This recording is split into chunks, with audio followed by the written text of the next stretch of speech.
Alrighty, hello. Good evening. How's everybody doing? Happy Sunday for me. Almost Monday. Too bad. But hello. How has your weekend been? Good day. Let's see who's here. Mr. Kupo. I was dying of boredom. Eric, hello. You like keycaps? Nice. One drunk man. Hello. Quapa, Keegan, Peaches, Dave Hall, Man Proton. Sean DePaul, say hello. Itharek, hello. Avo, hello. How's it going? Lens of Lucas. Juantagon, how's it going? Mr. Body Massage, welcome. How's it going? Alright, so today we have some things to do.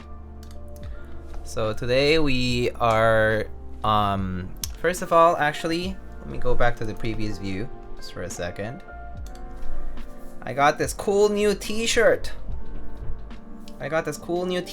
From Monokei, with the Heno Confetti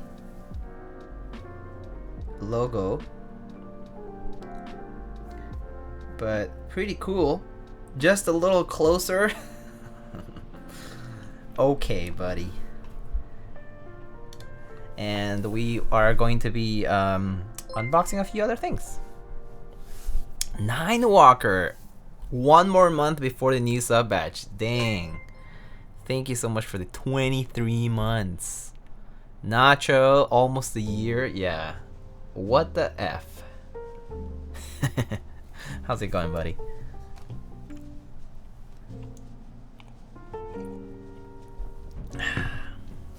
Alright. Let's get started. So, the first thing I have to show is this.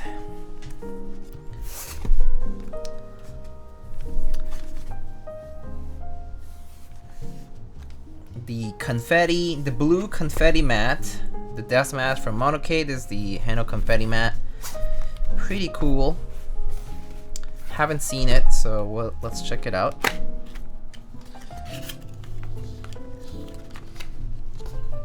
Oh, sticker. Love the Deskmat things.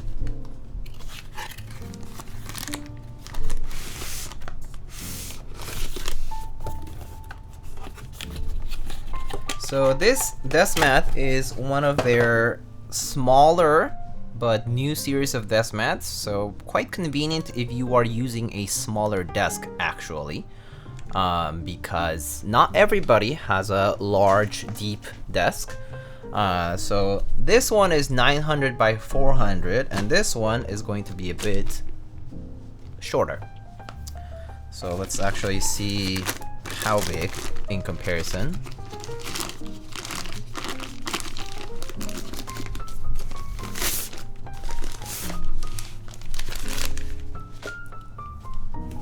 Got the shipping notification for Night Sakura and then remember I didn't change my address. Oh, I see.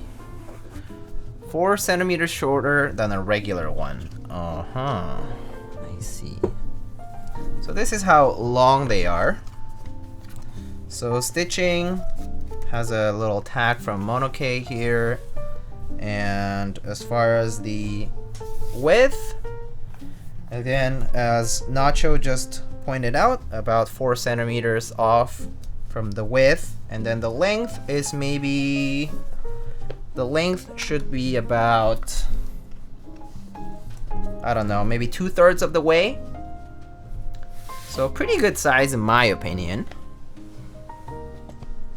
I think this desk pad size is actually pretty nice. I think it's perfect because it's just to cover most keyboards, pretty much most keyboards, yeah. And then, you know, part of the mouse maybe, or maybe if you put your keyboard over here, you can cover most of the mouse as well. So it's actually pretty good size. The color is pretty nice, I do agree. Actually, let's scoot it over a little this way, and so I can have my mouse here. But yeah, this size is actually pretty good. I think I like this size. But again, it's for people who might not have a desk nearly as big. Can be pretty convenient if you also, you know, unlike me, you know, if you don't have a lot of desk mats, and you just want to have this one on your desk. Pretty convenient, IMO.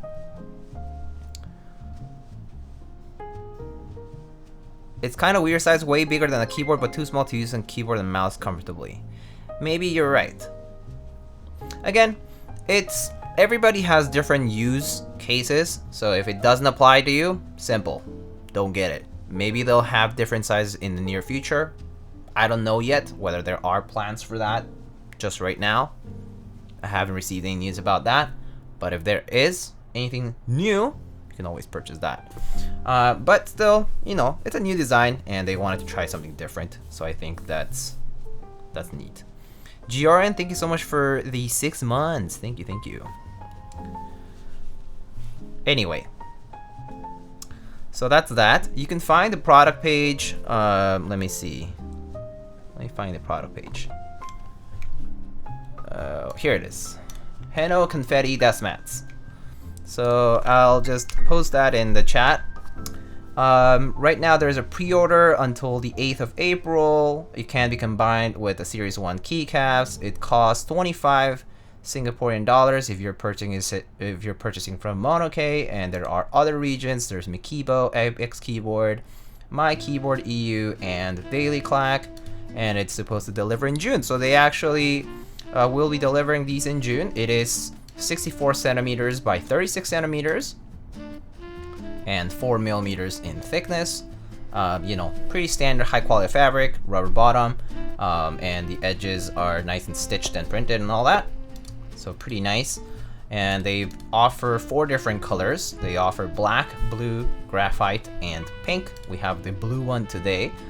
Graphite is like a light gray, and then pink is like this very bright and colorful pink. But you know, I think the design is pretty simple and nice, and this is definitely for somebody who might be looking for something smaller than, you know, your usual desk pad size.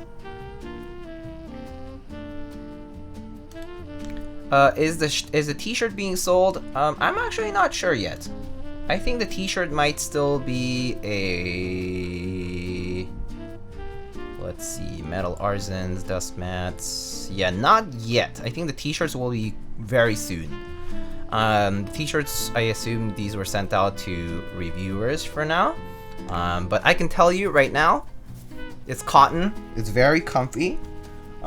It's all white, and it only has this logo. It doesn't have any Monokei logos. I don't see any in the back or in my sleeves. And it's pretty comfy, so I do like it. Alright, so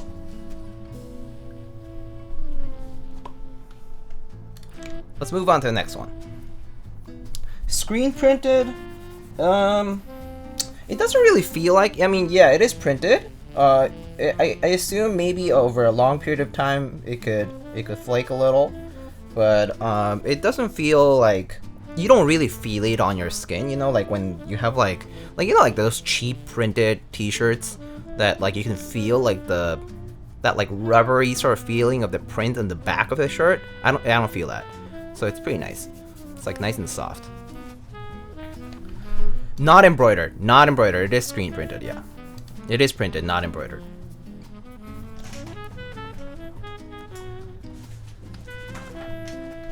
Alright. So here we have some other goodies. Let's see what they sent here.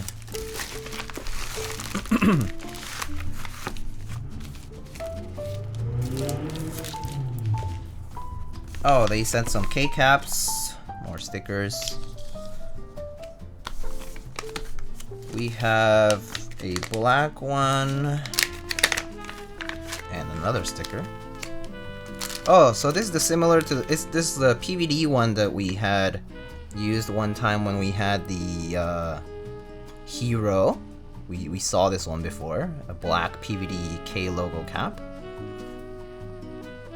Nice and hefty.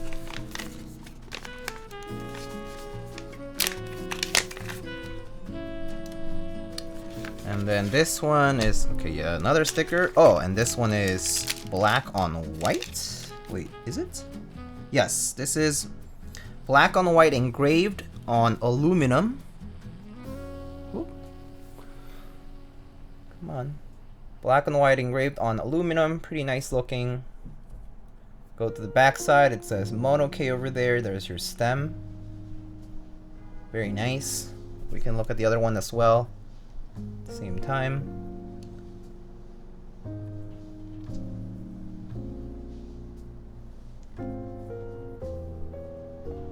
Pretty nice.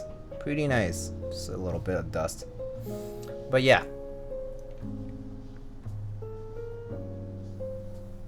Pretty cool. You can put these on the side for now. TBH, I want a keycap that has a Heno Confetti logo on it. Hey, maybe that'll come out soon. Maybe you can suggest it in later on. In their Discord, perhaps. Alright, so let's unbox this one.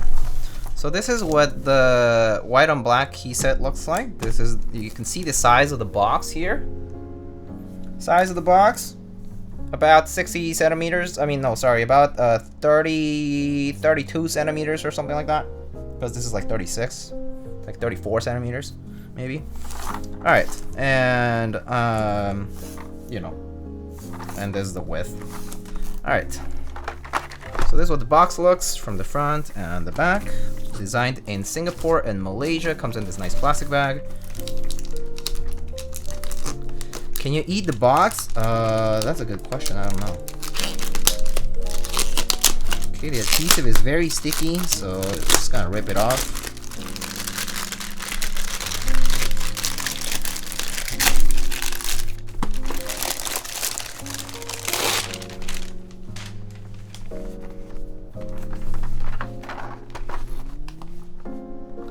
Just hopped on the stream. Diego, that mouse is cool AF. Oh, thank you. How you doing, buddy?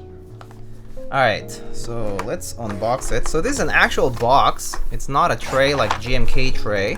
So this is an actual box. You can see it's just a nice thin cardboard box. Keycaps by Monokei. Pretty nice. Alright, let's take it out of the box.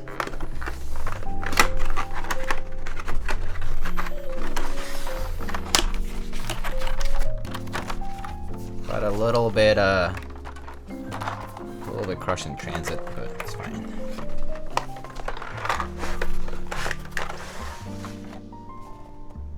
Okay. Let's look at the trays. These are not potato trays. Just comes with a foam cover. Ooh. Wow. Okay. This is pretty nice. Wow. Okay. This looks really nice.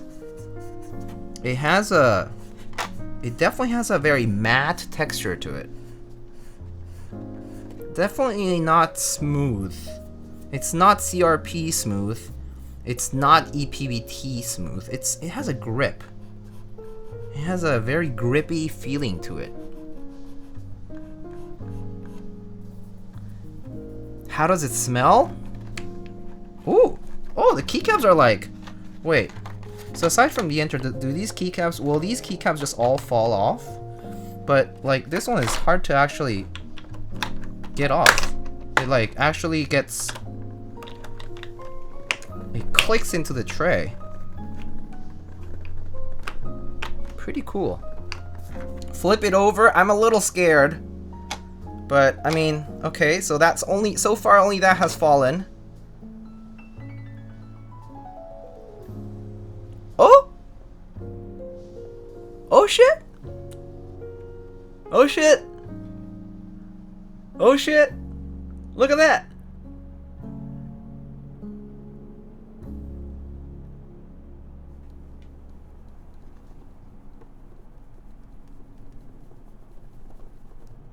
Look at this! Wow! Wow! PogChamp. And, I mean, I guess this just has to be in properly and it would be fine. Like, if this had been in here, and, you know, this was... I guess the ISO enter doesn't really have a space for it, but this could have just been here, and it would have not fallen off. Right? I mean, like, the spacer is coming off a little bit here, but yeah. Look at that! These Monokei trays are nice. Look at this.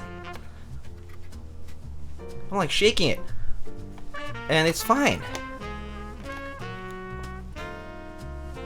This is cool. Okay. So this is the first tray, my friends.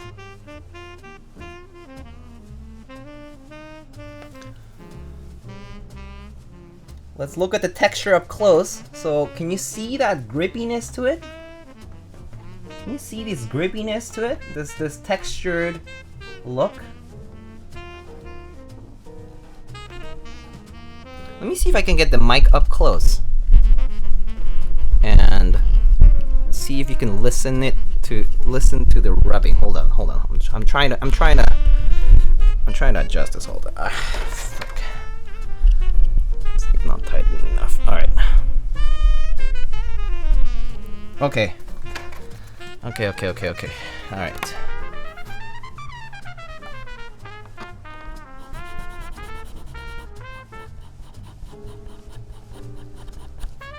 It has a texture to it.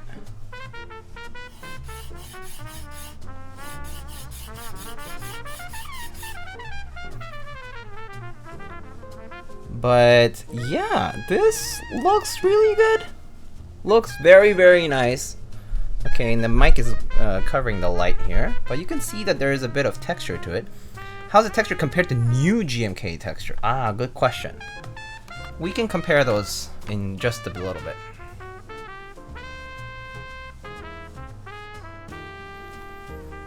Okay, well that's the first tray. So you see compatibility just generally. And then here is the second tray, which again probably will pass the flip test. Nice, very nice. Actually, it's probably just because it was not placed properly here, but this would be okay.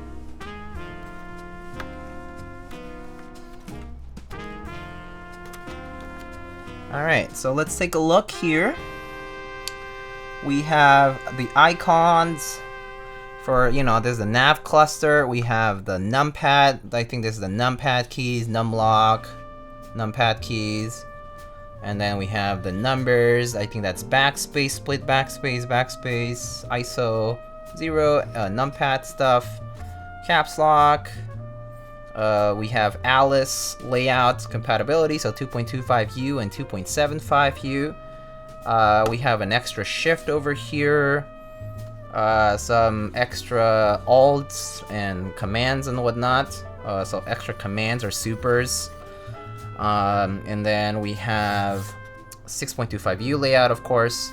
It looks like we also have 3 key 40 support. So we have R2, 1.75U backspace. We have 1.75 2.5U tab, and we have 1.5U enter for you know, minivan and similar compatibility support. The extra B is right there. So compatibility wise, it supports pretty much what you would see in most GMK sets with extension support. So meaning split space bars, potentially 40s if applicable, and then a few alternate things for other layouts. And it includes numpad in the base, which is nice. Alright, so that's what it looks. And let's actually look at the product page really quick. If you do exclamation series 1, you can actually see the product page. I think it's the command should work. Let me type it in. Yeah, there it is. So if you go to that website, which I can just show on the screen. So here is, no, that's not it. Here it is. Keycaps by Monokei. We're happy to announce the launch of Monokei Series 1 keycaps designed in Singapore and Malaysia, made in Taiwan. They started working in the 2020. PVT double shot, cherry profile with tweaks. PVT shine, okay, blah blah. Okay, so they have an all-in-one kit from basic ISO to 40s, supported numpad and extra Bs and whatnot. Anyways, so they have already made a white and black colorway that is already in production and delivered in June 2022, which is less than 3 months from now. So in less than 3 months, you will have delivery of these keycaps. Subsequent releases will observe the same delivery window of 3 months. We're working hard to soon offer more colorways as in-stock items. And then you can go to this cool page here. This page is very cool, not sure if you have seen, but this one, if you actually scroll down, you see this animation. This is quite a bit of work. Quite a bit of cool animation. It says MNK for Monokei, and then Keycap Series 1. Colors for days. Preview colors: suit up in monochrome or dress it up with blush hues, life short, tinge a little. Oh, and you can click on them. So there's this pink and white colorway, there's this lilac lavender colorway, and then there is this wait. Oh, this is white and black, and I guess this is like a bluish sort of tone.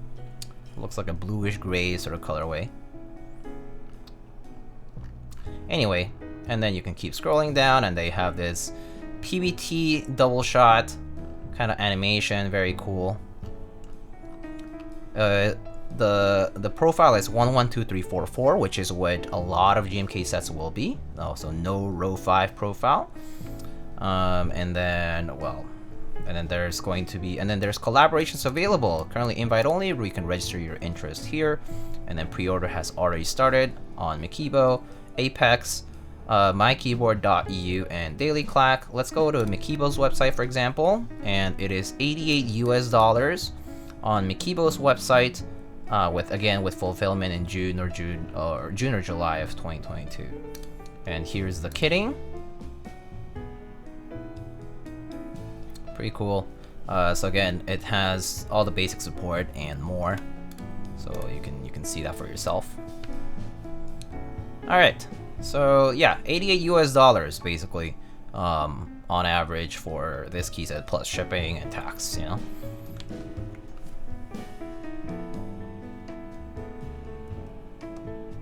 All right,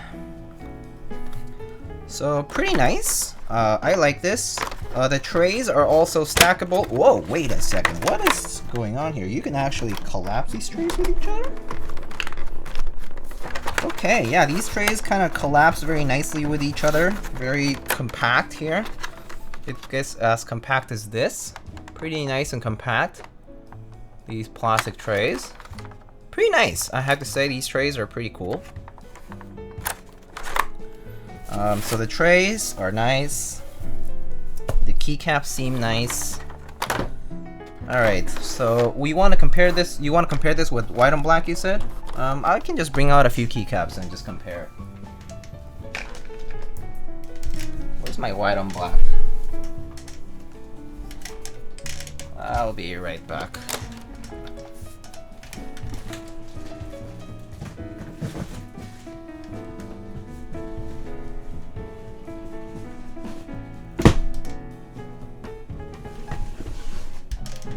Alright. I have my Rogue here, which should have white and black keycaps that are pretty much new.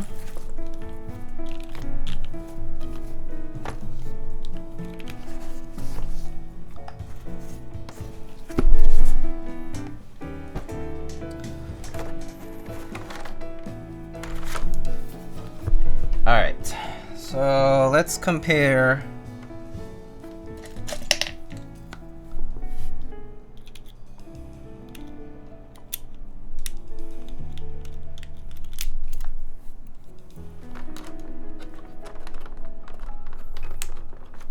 this might be a little hard to get out. Right. Yeah, these trays are holding onto these keycaps very well. Alright, so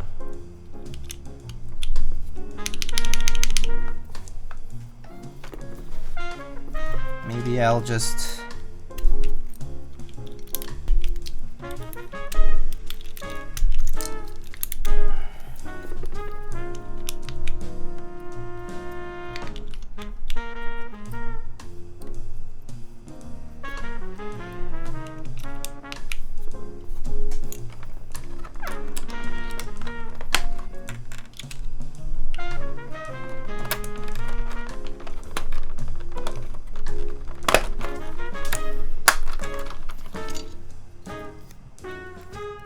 these keycaps are rough to get out of the tray. Alright, there we go.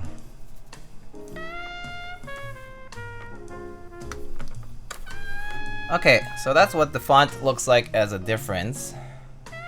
That's as close as I can get it right now. Actually, maybe I can get it even closer. I'll just use the box.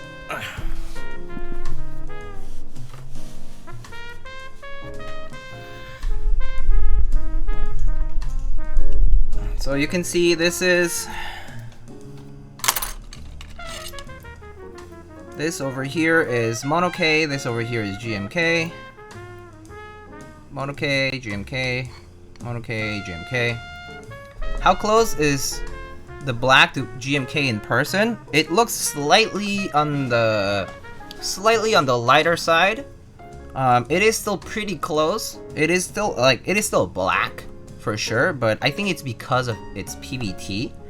The black of PBT is not like, you know, no matter how much you try this, I think when you do PBT, I feel like the texture is really gonna lend itself to color differences. But it definitely is lighter.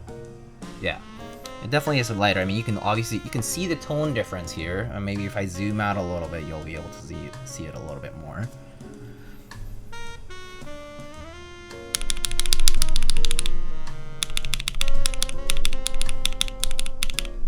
Actually, let's pause the music for a second.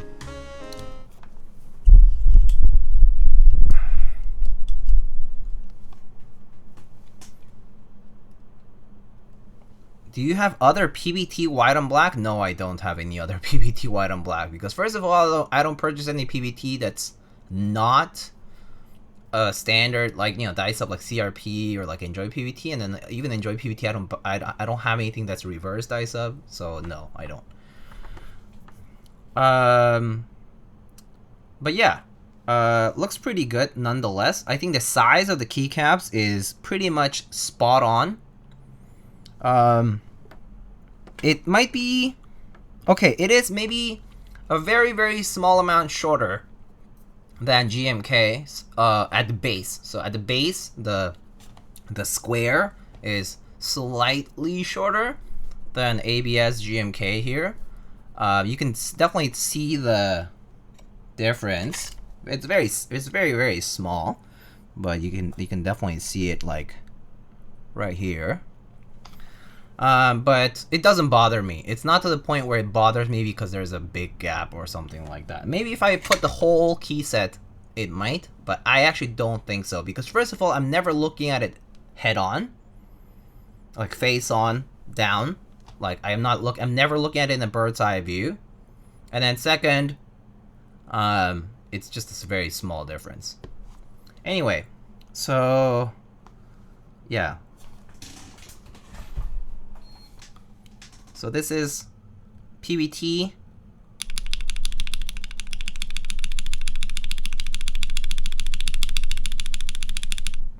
And then this ABS.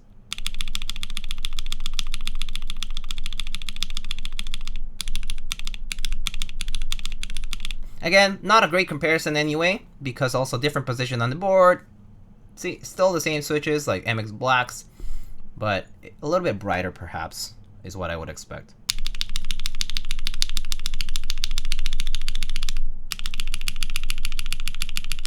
Which is very typical of PBT. PBT tends to sound brighter, in my opinion, than ABS.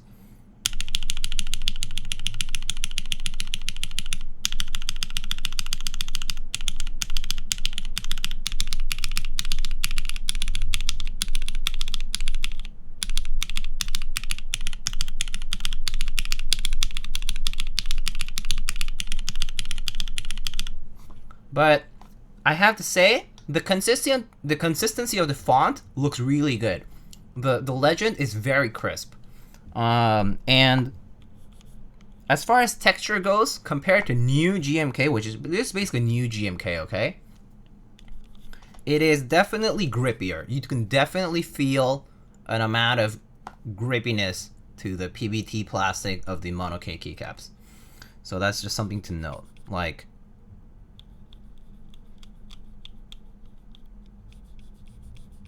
you can definitely hear that rubbing sound from the PBT compared to ABS.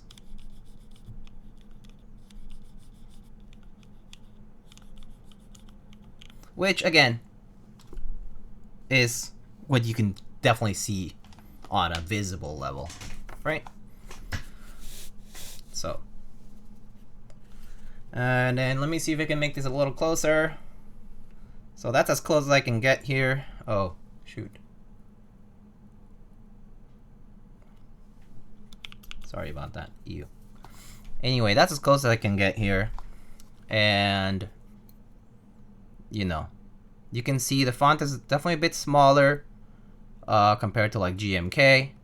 But you can see how crisp this looks. It looks very, very crisp.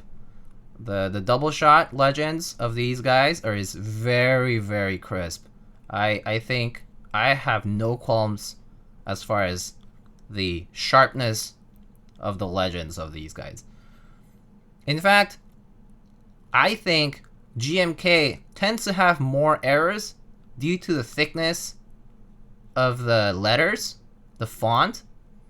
Like, it's rounder, it's thicker.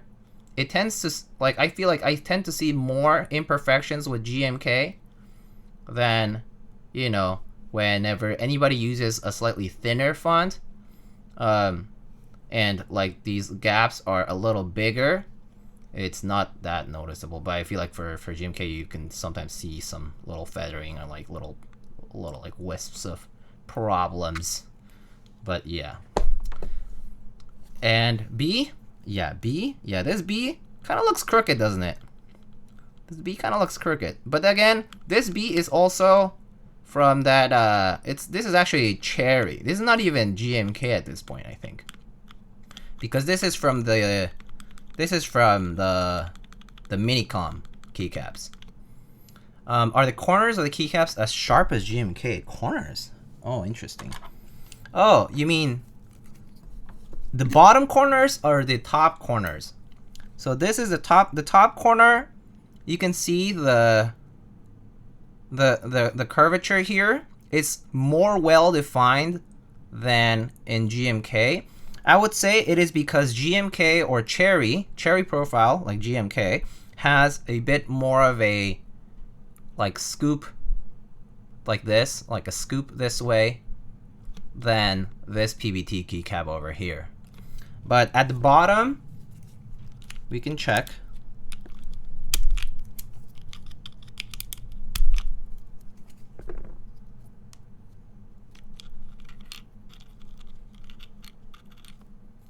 Or rather, let's just use my hands here.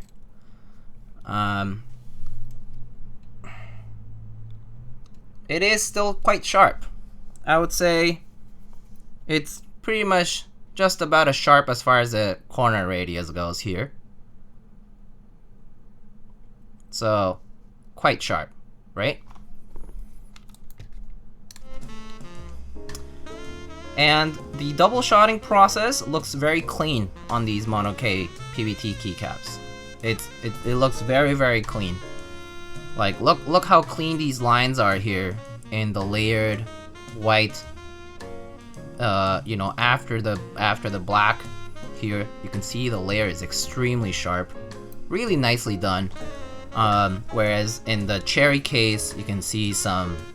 The way they do it is already different. The process is a little bit different. The way Cherry and GMK does it, they have these kind of like grid spokes kind of thing, and then that's like how they do the double shotting. But yeah, in this case they do it slightly differently. Thin stem wall. The stem wall is about the same. Maybe like if you're comparing this thickness, it is going to be slightly thicker on the GMK or Cherry case, OG Cherry case, right? Like this thickness compared to this thickness. But overall, like I would say the stems themselves don't look faulty in any kind of way. Like one thing that's a nice telltale sign of how clean this is that you can see the cruciform at the bottom really nicely. There's no like weird corners or the plastic flushing, you know, like flushing plastic when the plastic cures. So this looks really or flash rather, like plastic that has flashed a bit. Like you don't see any of that residue or anything like that. It looks really clean. So I think as far as the stems go, they look super nice. It looks clean. You can see the ejection marks right here. 1, 2, 3, and 4. But yeah, it's different from Cherry or GMK where the ejection marks are here at the corners, or like they also have some at the back here. You always have this mark over here, which is one of the sprue marks for their keycaps. Whereas here you don't see it. Recessed stem like Cherry, or does it sit higher pretty much like everything else? That, I think, let me double check. It appears recessed, yes. It appears recessed. Let me see if I can actually show this in a way that is doable. There. Can you see that? That looks recessed. The stem is definitely recessed.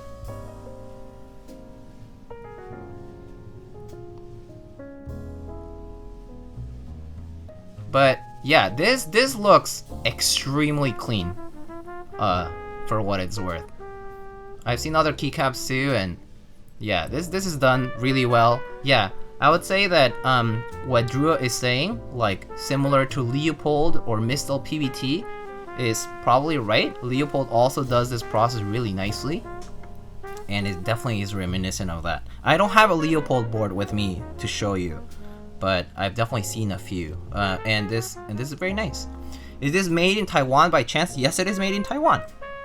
So maybe it is the same people who make them. Have you checked the spacebar? No, not yet. We're checking individual keycaps right now. Okay. I don't wanna go too much in detail just for that. But I think this is a pretty close assessment of the keycap. So yeah, looks good. I'm no expert, you know. I'm not an expert on this, but I'll try to show as much as I can.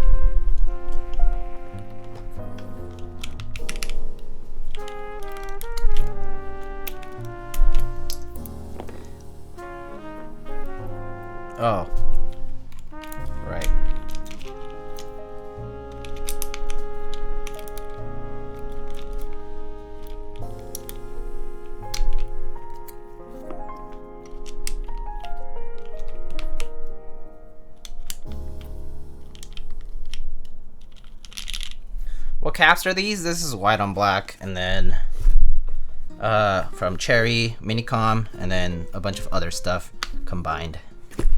Alright. You can just go back on my Rogue Build stream and find it out there. Alright, I'm very warm right now, so... Okay. So, but yes, we're currently looking at the Monokei PBT, and for space bars, ooh, look at that, very cool. All right, so let's take a look at the space bar here. Hello, focus.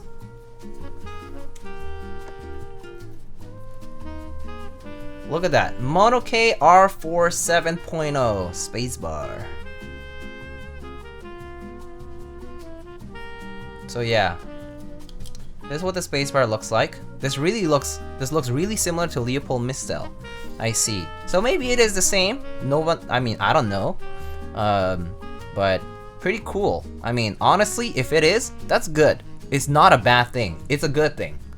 It's a great thing because I personally love the PBT double shot Leopold sets. They're fantastic. They type nicely. They're very nice. Like I don't see much defects or warping with them. It's really great. Yeah, this is amazing news if it's something similar to that. Like if it is comparable, then better. But yes, as far as the, you know, straightness of the spacebar goes, it looks pretty good. I mean, I'm trying not to shake, but yeah, it looks really nice. And you can see that it's textured all around. Definitely, like if you put your nail across it, you probably might see some of that. But yeah, definitely over time this will wear out, but yeah, it's quite textured. It's very textured. You can see that grapiness to it. It even has the small scratches on the finish. Yeah, the small scratches because the texture is so, it's so pronounced. There's like a lot of it's like almost like a slightly sandy, like a very fine sand kind of texture to it, but it's very nice nonetheless. Definitely if you are used to the smoothness of CRP, if you are used to the smoothness of OG Cherry, GMK for ABS, and so on, this might actually throw you off a little bit. Yeah. Anyway.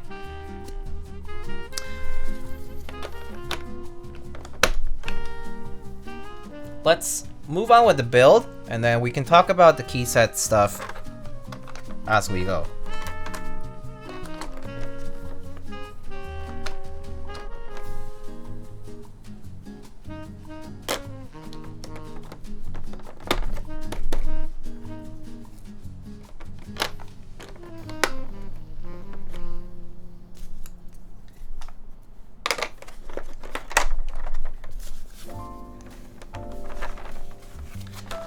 Doesn't Leopold cherry pick switches? I'm not sure where you heard this.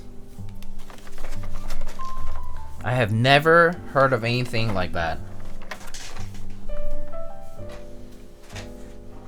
Okay. Let's move on for now. I hope that was useful for a quick overview of the keycaps, and then we can talk more about the rest as we go.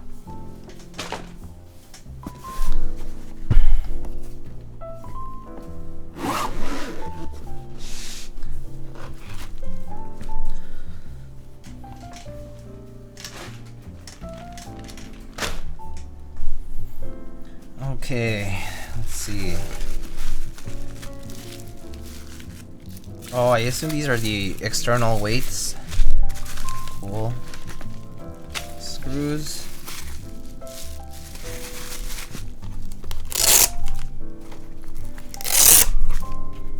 And then we have some, let's see, I have a polycarb plate here.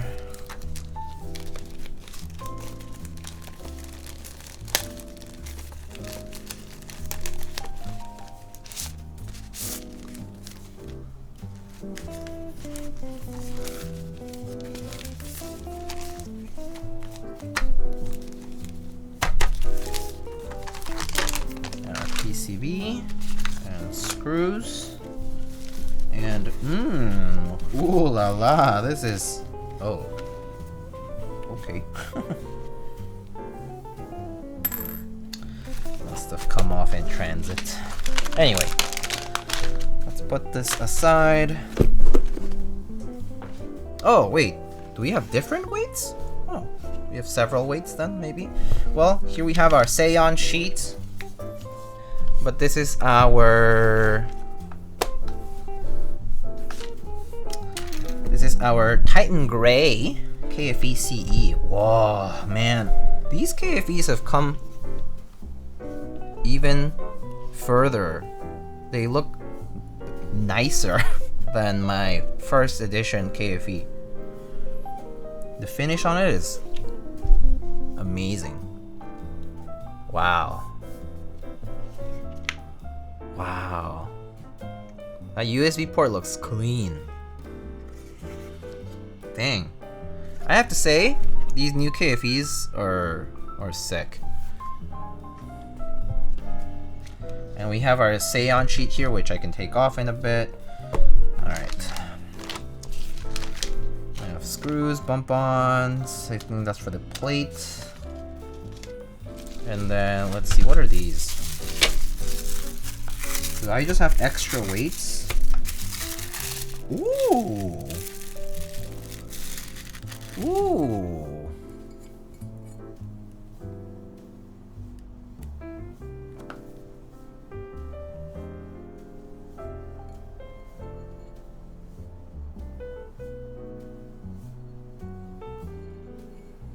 Black PVD weights. Please use these weights? Yeah, I will. Just gonna... And then I assume the other one is the same. Yep. Here we have our Monokei one.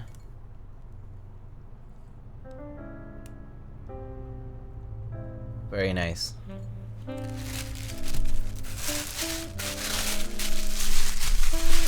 We'll put them on at the end.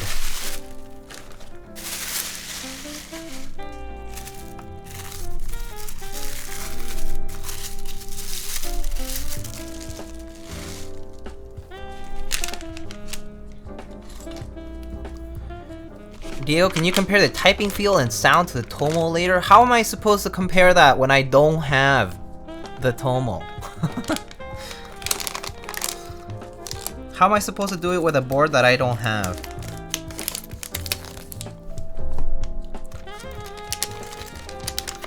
On a level of M1 to sheesh, what are those weights?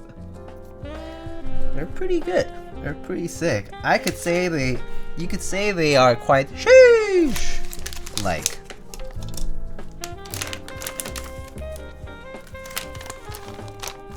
Just ask Beaming to send it to you again. Yeah. You gonna pay for shipping?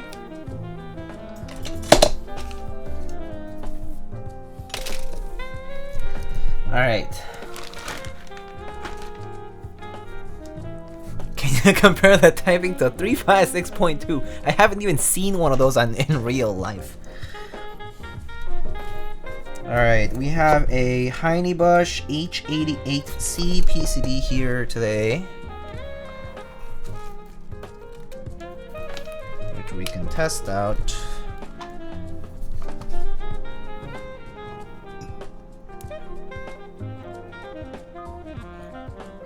Don't you own every board that has ever been made? Just get one.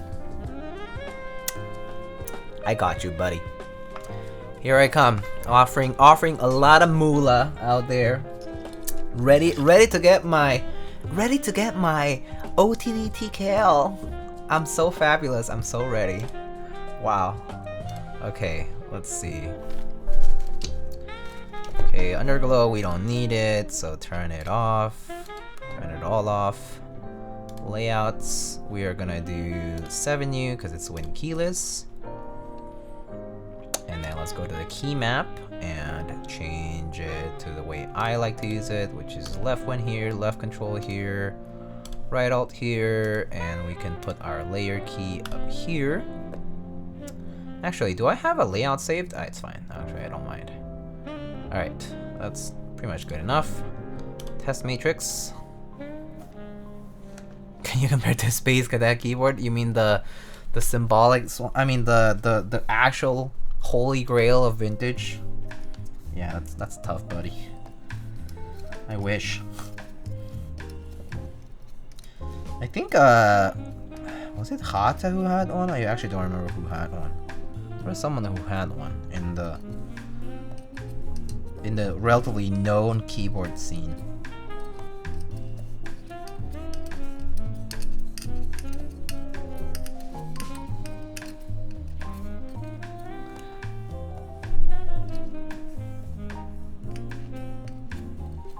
Probably Hata though. I wouldn't be too surprised if he did. The man owns like hundreds at this point. Who knows if he has over 1,000 keyboards? Who knows? I don't know. No clue. But the man is a real collector.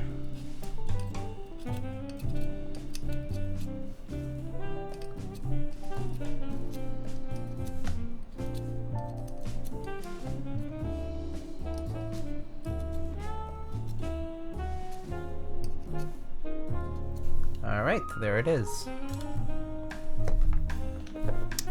Everything works. Unplug it for now. Alright, let's put our keyboard over here.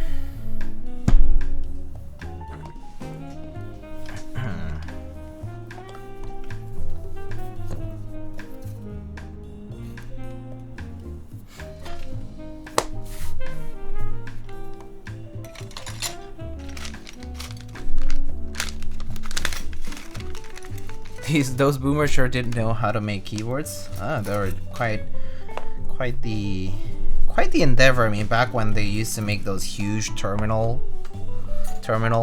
like, you know, these humongous computers with humongous parts. Yeah, quite a lot of engineering actually. Is that a tactile switch you're using today? Yes, it is a tactile switch that I'm using today. It's called a mint chocolate chip switch. They actually made them with the intention of lasting a long time. Yeah, that is true.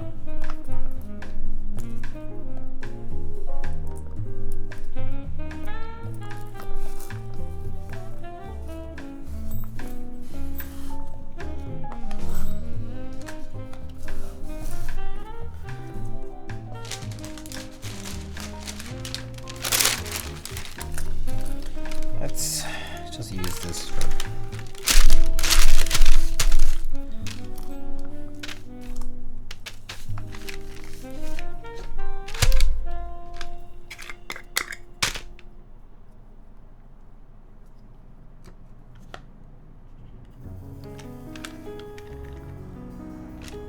Unlike most shit today, which is destined to become e-waste. Yeah, kinda true. I mean, laptops are like that, phones are like that. There's so many things right now in the tech scene that are, yeah, not quite made to last. That is true. I do agree with Mr. Drua here. Alright, let's lube our stabs, as always.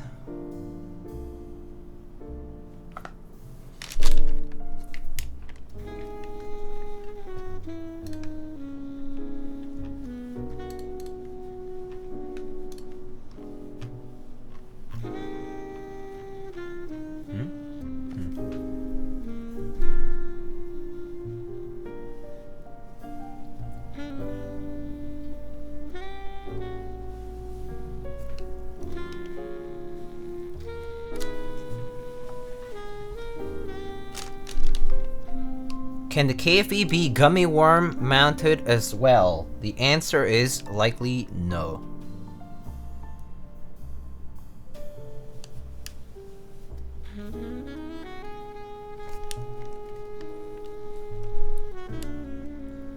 Let's see, if you are an e-waster, Diego, what do you do with your old phone after getting the new one?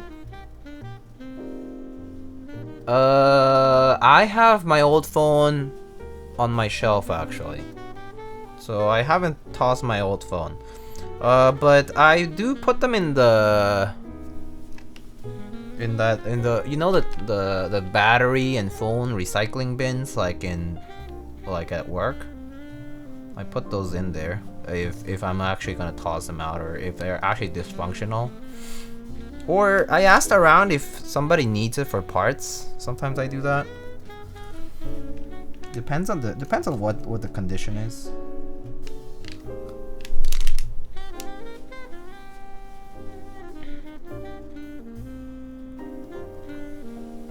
But normally I've been replacing my phone, like if my previous one broke, or if like I just happened to have gotten the upgrade before that. Then I just keep it around for just in case, like backup. Like what if my current phone breaks, then I can just go back to the old one and put the SIM card and use it again. Cause that has happened to me. I just give my old phone to my mom. That would work, but yeah, I think my mom has a preference for different kinds of phones anyway, so that wouldn't work really that well.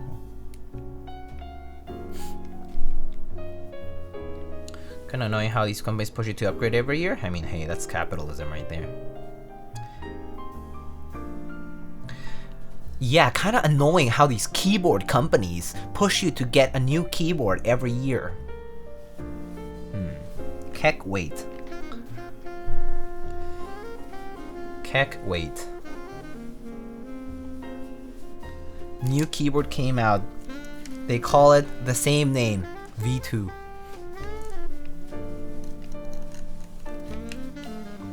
What do you mean every year? What do you mean every week? I feel attacked. Yeah, damn those keyboard companies. Old man yelling at clouds. Hey, Sandra, what's up? How's it going?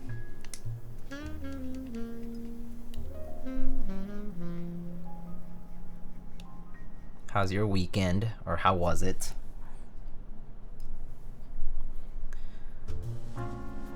At least they cannot make your keyboard obsolete with a software update. I guess that is true.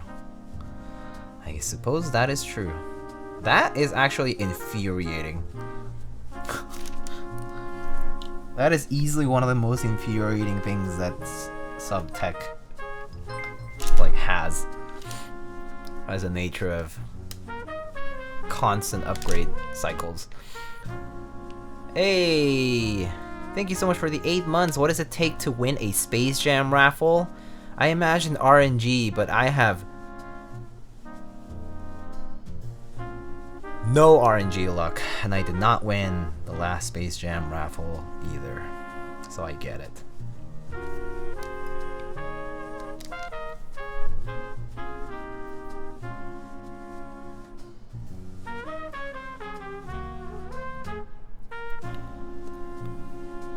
Incoming slower response time for older keyboards. Holy crap. Just imagine that. Oh my god. Imagine. You know how like QMK or whatever is open source or something, right? Imagine if there was a way that someone like buys out like people who would develop for like, like QMK becomes somehow closed again, or closed, and then people like push like shadow updates onto your microcontroller. That would be so fucked.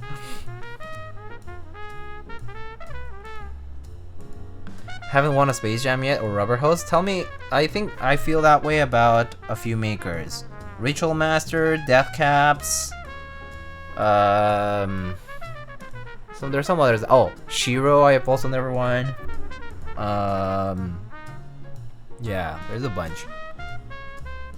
Those are some of the ones I just remember recently.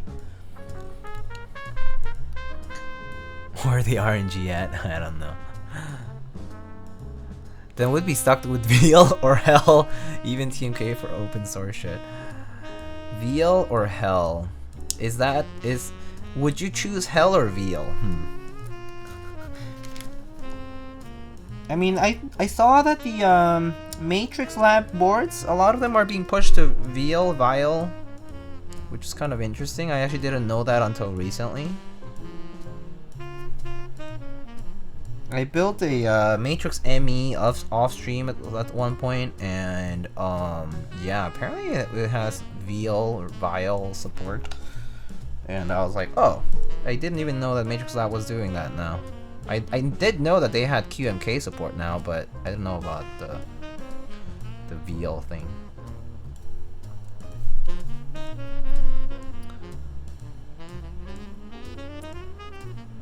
VL or hell. Even TMK. Okay.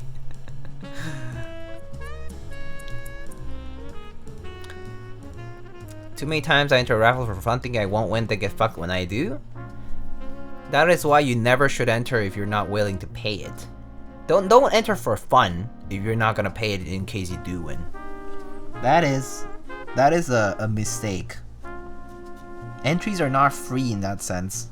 Like, don't be that guy who wastes people's time by forcing the maker to potentially have to re-roll your spot if you don't pay it, and then have to like ban you potentially, and just have to bother with like sometimes some makers even like remind you because they're just nice people.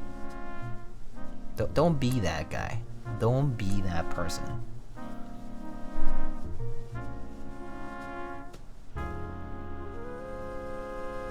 Did you already unbox the Monokei keycaps? Yes, I did. I will be showing them again towards the end of the stream.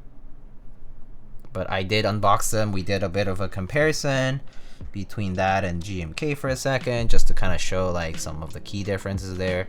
But I do have a keycap set with this keyboard right now. The client sent out a PVT Taro, which actually is the first time I'll be looking at it myself. And so I guess we'll actually get to compare the two. So there's that. But probably that's gonna be towards the end of the stream anyway, because you know we have to finish the build first. Do you ever feel the need to wholly further mod your stabilizers besides lubing? No.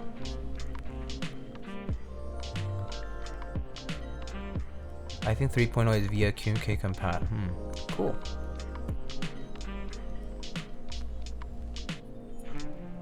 I'm worried that I might have missed an invoice or something from Shiro. You can always check your PayPal, that's where it would show up, if anything.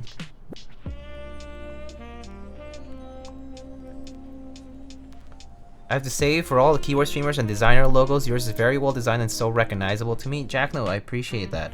I can thank Mr. Sour for that. Sour is the person who also, he's a graphic designer, he's a professional graphic designer. And he also has worked on key sets like ePVT Duo, GMK Wasabi, GMK Pono, GMK Hoodie. He's done a lot of work for other people in the community. He's designed desk pads.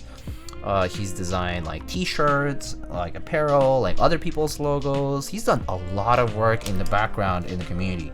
And not everyone knows this. I mean, some people do because they are, you know, just close to him, or they know what, you know, they kind of follow along. But yeah, Mr. Sour has been around for several years now, and he's been doing a lot of design work for people, and I did indeed hire him for the design work on my logo. It looks very similar to Landon Norris's logo. I heard that after the fact. After I was like happy with it, people were like, oh yeah, it's kind of similar to that. It has the same kind of like negative space aspect or symmetry to it, which, yeah, I could see that totally. I'm not sure if Mr. Sour even follows Formula, so I'm not sure if he picked it up randomly or like, you know, kind of like what is that, subconsciously. But yeah, there are similarities there that you could definitely like claim there. Like I can definitely see the resemblance 100%. That said, I think it's definitely coincidental, but I mean, at this point it's too late. Like, it's like we've already deployed the product, so to speak, and yeah, like going through a rebrand again with be a pain in the butt, to be honest.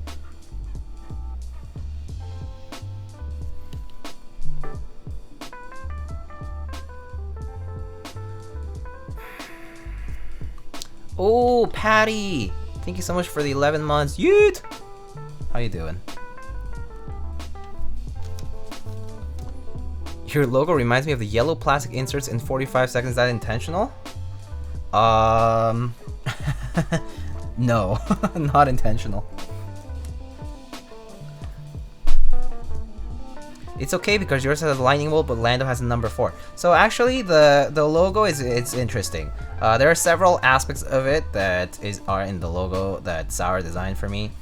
Some specific things are, for example, it is the lightning bolt in the middle, but it is also an inverted L.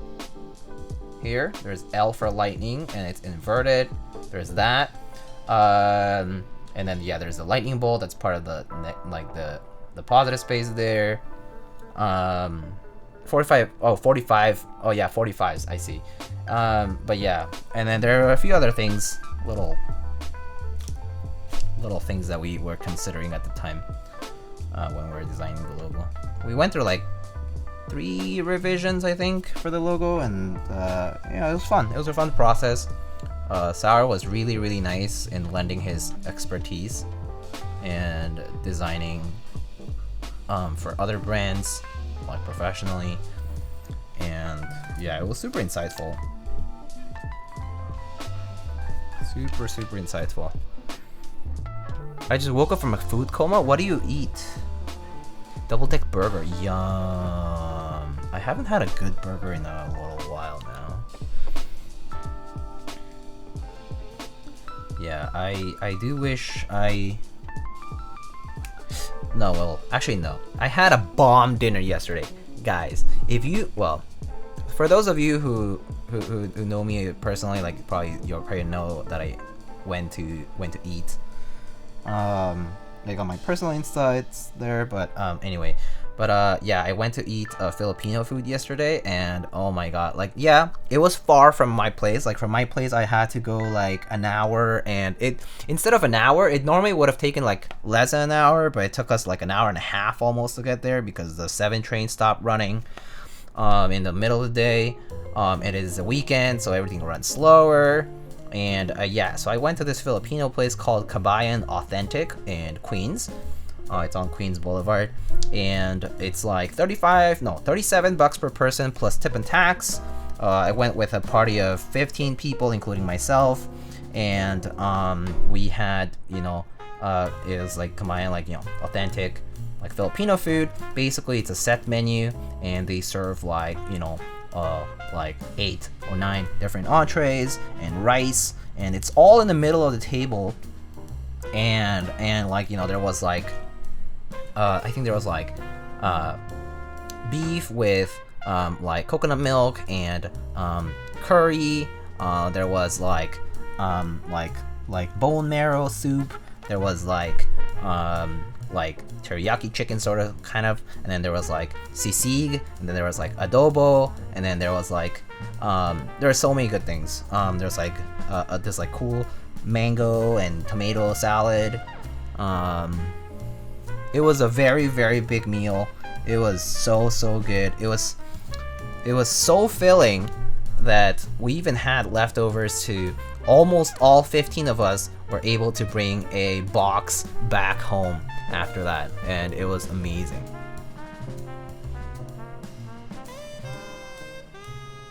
I haven't had a good burger in a bit either, trying my best to cut down on burgers and attempt at being more healthy. Yeah, I love me a good juicy fat patty, you know, in a burger. Oh, yum. And then, you know, melt that cheese, put those veggies in, you know, some grilled onions, tomato, sometimes, I mean, I like pickle sometimes in it, you know, some sliced pickles, or cucumber. I like mushrooms, bacon, yeah, anything, you know, bunch of stuff in the burger, you know, I love it.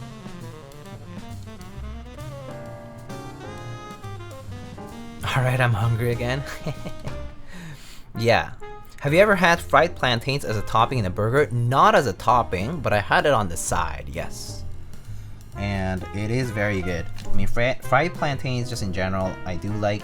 I can't say I eat them regularly, so it's a flavor that for me has to kind of come back and be like, okay, like I need to. I just remember that this tastes like this, and this goes well with this kind of food.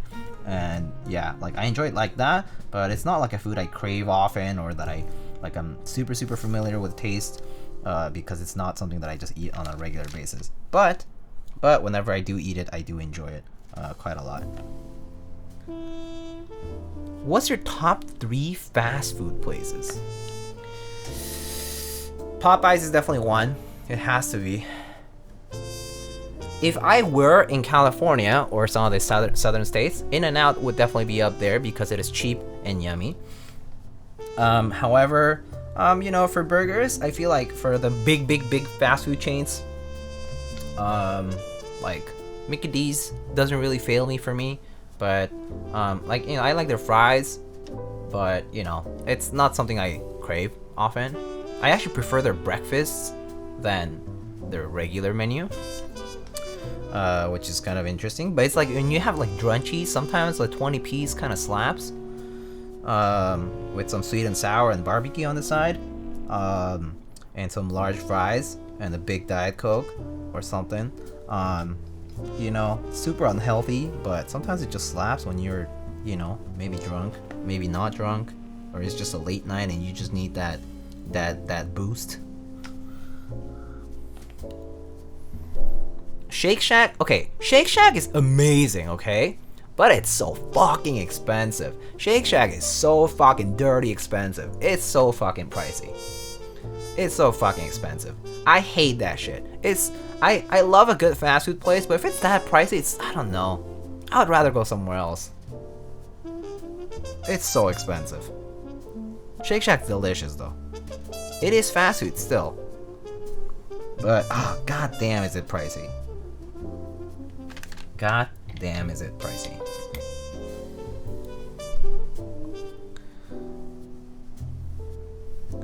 Legit, one of the things I've missed most out of my pre-pandemic yearly New York City trips is going to Shake Shack. Oh yeah, once in a while, that trip, ooh.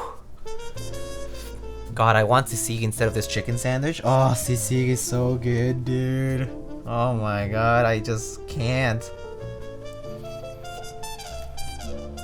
In-N-Out or a local spot that has the dang stuff, yeah. My go-to burger? I mean, I like a good old double cheeseburger. It's pretty good. If it has bacon on top, even better. If I have some, you know, good fries and a double cheeseburger, that slaps for a good fast food, you know, kind of meal. Now I want a burger. We all want burgers. Burgers are fantastic. I mean, what are y'all's top 5 fast food types of food? So for me, it's probably tacos, burgers, fried chicken, pizza, and ooh, I'm a little torn on the 5th one. But if I could count something like a quick ramen or like a quick like tonkatsu, like curry rice bowl, that would be great.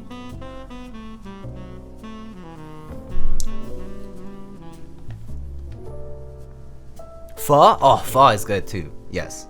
Pho is great as well. I mean, the problem with pho for me is that I just don't have that many places near me, but when I have it, I can eat like one of those, like, I always get the biggest one they have. And, you know, I get it with all the mixed meats, and it's so good. You know, it's so good. I love pho. Banh mi? Banh mi slaps. Banh mi slaps. Yes. I think out of these different sandwich categories, that's not like a burger. Out of the different sandwich categories, banh mi is definitely up there, easily.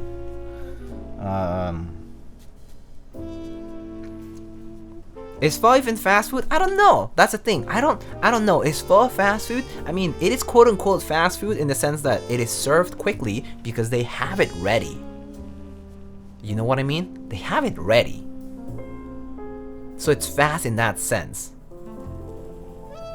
But is it fast?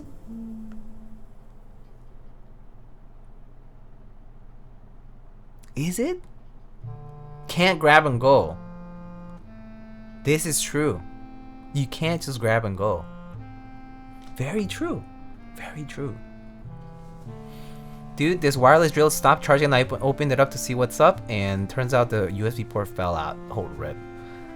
I don't know, I can't eat ramen or pho in my car. I need self-loathing or eating in my car. Okay. Let's discount any kind of like noodles or those bowls. Yo! Loco Moco is so good. Oh my god. Someone mentioned Loco Moco. Oh my god. Loco Mocos are fucking amazing.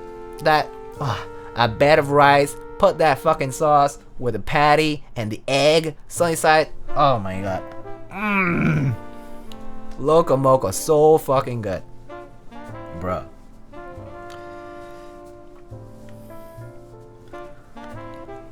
Skewers good? Yeah, skewers good. Skewers are a nice snack. Skewers I don't consider it like real food. Skewers are like a snack for me. Skewers, it's like the stuff that, you know, it's like 3 p.m. I ate lunch at 12, you know, and I'm like, oh, I'm kind of a little bit hungry. I'm like walking in the street, there's a skewer stand. I'm like, oh hey, can I get like a lamb skewer and a chicken skewer or whatever, and you know, like eat a couple of skewer sticks, and that's great. But yeah, it's just like a snack.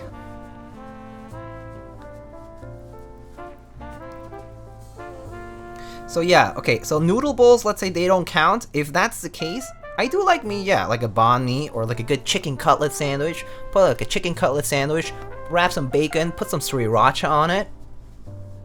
Maybe some pickles on the side, or a pickle, you know, like a dill. Ah, that's good too.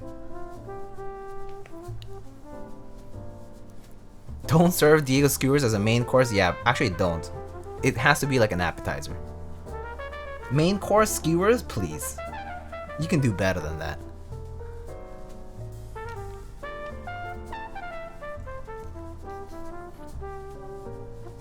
Have you ever heard of like those Japanese charcoal grill places? They have the best skewers, but it's like $7 per skewer and it's small. Yeah, that is true. I mean, the problem with a lot of Japanese food, especially in the United States, is that it is priced quite highly. It is one of the cuisines that is easily marked up in almost every regard. And so yeah, it ends up being pricey. It's not quite that. It's, I don't know. It just kind of like the cuisine itself is kind of like they like people associate with this like premium price tag on it, and yeah, like it just gets associated with this like more expensive price, even though the food itself is actually quite simple, and the preparation is not that much worse than other foods that do get served in a more inexpensive format.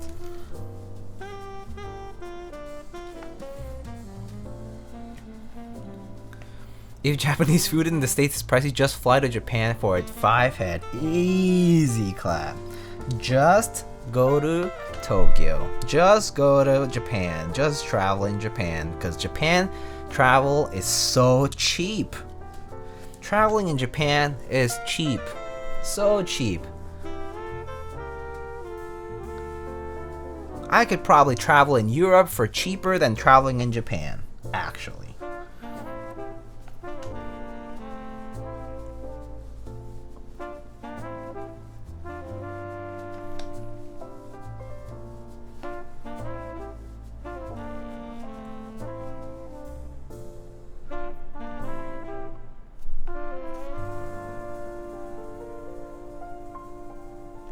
Real talk though, I can't wait to go back whenever the country reopens to tourists. Yeah, that would be wonderful.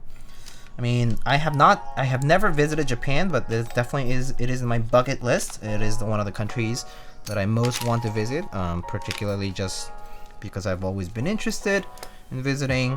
A lot of cultural things to see, a lot of just more like common, like quotidian things to see. You know, daily life, just kind of like being there, kind of like enjoying what people enjoy there. Maybe traveling to like the countryside too would be kind of fun, in my opinion. But that's the kind of travel I'm interested in. I'm not like, I have to be in the city the whole time. I do like just kind of seeing what the country as a whole is about. So I would love to visit and kind of like stay for a decently long stay. But yeah, I don't know when that opportunity will pop up. but hopefully one day. Diego, have you ever heard of alcapurrias? I have no idea what an alcapurria is. Can you tell me more about it? It sounds interesting. And if you're telling me about it, it probably is food and it probably is good. Real taco though. I see what you did there.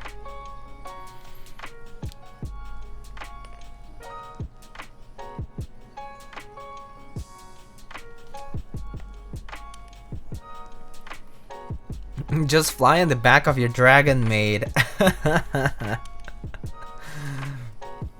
Yes, just fly in the back of a dragon maid. Just make a portal there, bro.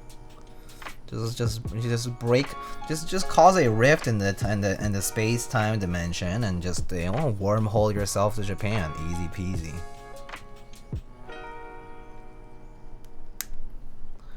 It's a Puerto Rican fried dish. I have to be quite frank with you. A lot of the more Caribbean cuisines escape me quite a bit because I just never really got formally introduced to a lot of it. It's only been like kind of slow after I moved to the US. But yeah, I don't know everything about it, so definitely want to know more. Tell me. I also saved that recipe for the soup that you told me that other time, and I'm like meaning to make it at some point very soon. Hopefully before it gets too hot now.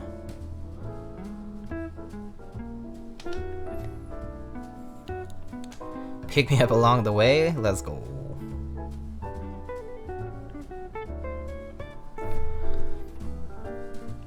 Earth got a breather during this time with much less people traveling everywhere. Very true.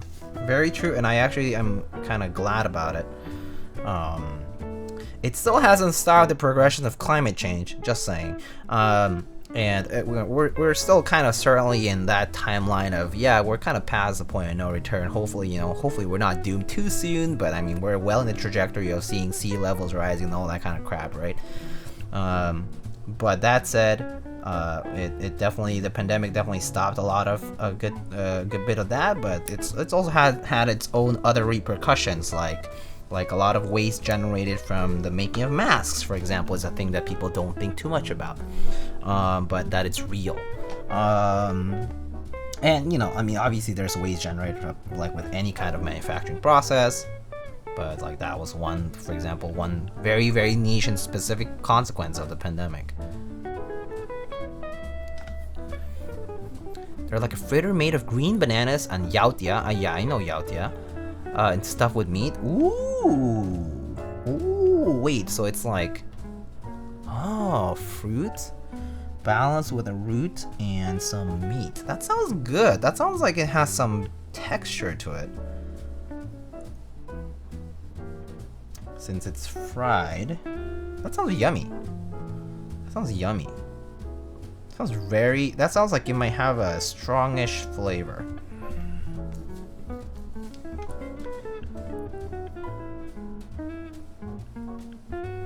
Sounds delicious though. Have you tried meteor oranges? No, not meteor oranges. I've tried meteor whites, but not meteor orange. Day After Tomorrow about to become a real thing. I remember when I watched that movie. So when I watched Day After Tomorrow, the movie, I was in Mexico. I watched this in the movie theaters back in Mexico when it came out. And I remember when the Day After Tomorrow came out, there's this one part of the Day After Tomorrow movie that people are like trying to escape to like Mexico because like in the tropics it's basically safe from these like super mega storms that were happening like in the US or whatever, like in New York. And I remember like all like the whole theater room, like the movie theater room, like kind of like laughed about it because they're like, oh yeah, Mexico, yeah, we're here. Look at these gringos trying to come down in the movie. Which is, we found funny, but obviously that's just because of the way Mexican-American relations are.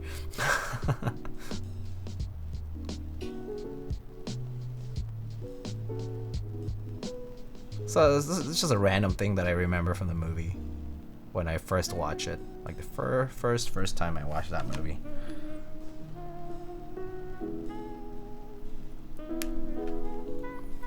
The freezing scene had me terrified as a kid. Yeah, I remember that.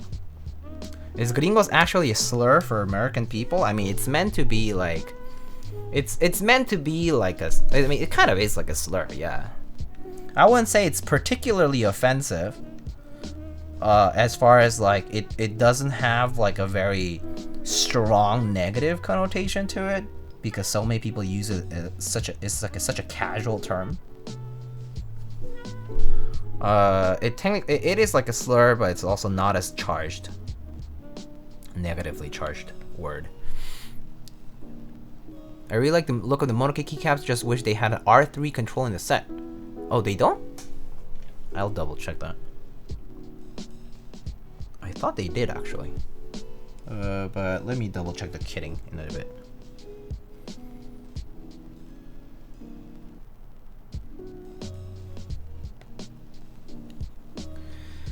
Depends if you say pinche. True. Pinche gringo. That's true. True. What happened to the foam block? Oh, I'm just not using it because I got lazy. But it's here. It's here. I have the foam block. I'll put the foam block on when I'm testing the stabs. The reason I use the foam block is to test stabs. And to not, you know, stain my Deskmat with lube or whatever. But right now it's like I'm just lubing the stab, so it doesn't really matter. As long as I have something. Pinche stabs? Pinche Diego. Yeah, that's true. I've been called that a lot by friends.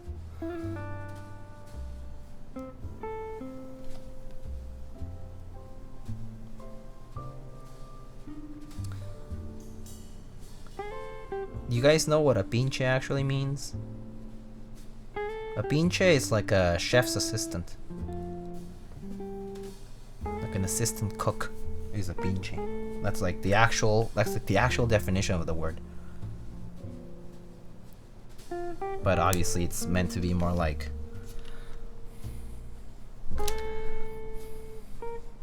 sous chef? Sorta?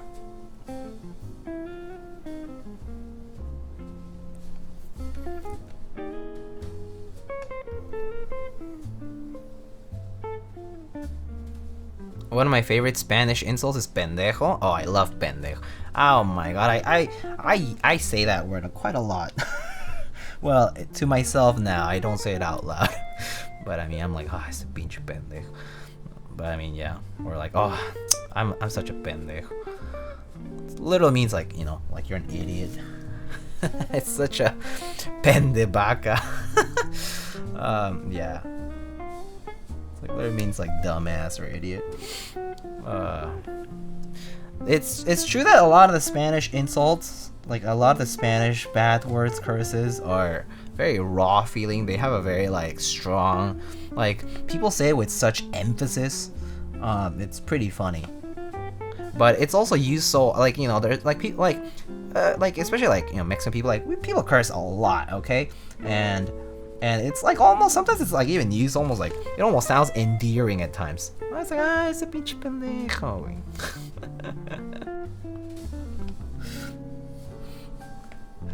But, yeah, it's just, it's pretty funny how like, language-wise, like contextually, it just varies quite a lot. It's just like, you know, when people say like, the different ways to say the word fuck, and it's like the fuck,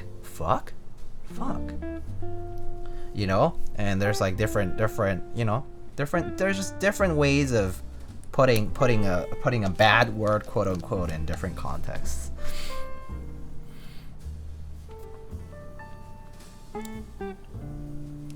Did notice an R3 control in the layout picture. I could be wrong in the end. I see. Yeah, we'll check it out in when I get the keycaps back out. Let me finish the stabs at least.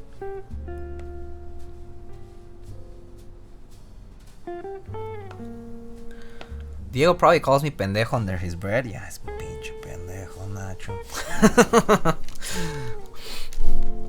The problem with Spanish words, they change depends on where you are. Oh, that is true. That is true. They do change quite a bit on where you are. And also like people from different countries also, because, you know, Spanish is spoken in so many different places.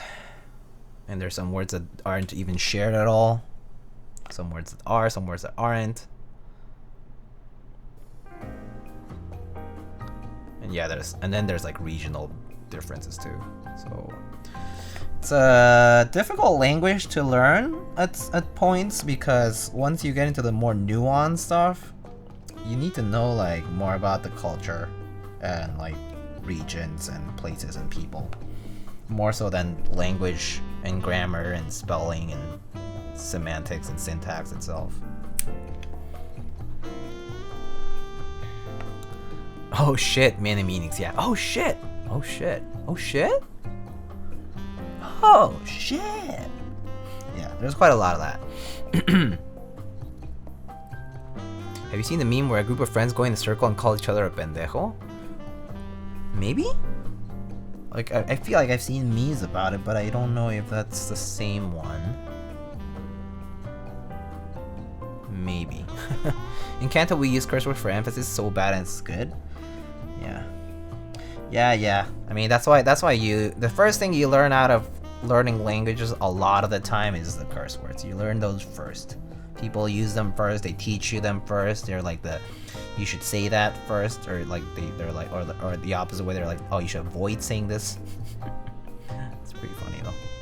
But that's how you learn a language. You learn the curse words a lot of the time at the very beginning.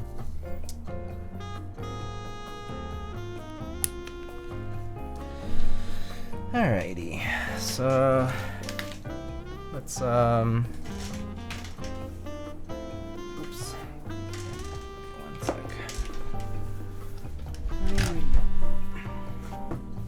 Okay.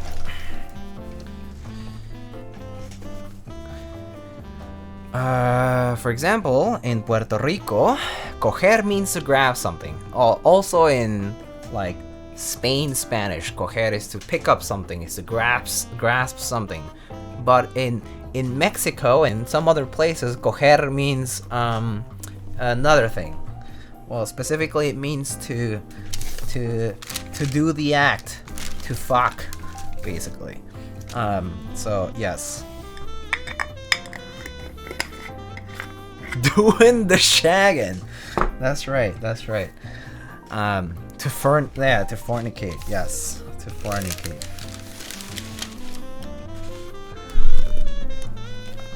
Why is it so different? It's just like, you know, dialect differences, regional differences, yeah. People use it in different contexts. Yeah. Calamari, hello. How are you? It catches me off guard when I hear a Puerto Rican say they're gonna coger la cubeta para limpiar. When my mom yells at me in Spanish, it's a lot scarier than in English. Oh, I bet. Yeah. Oh boy.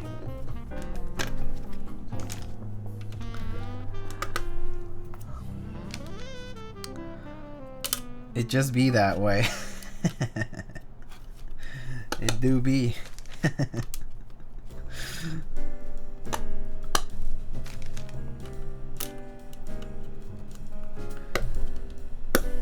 Alright, let me so who was the person who was asking about R3 control? So this is the control symbol.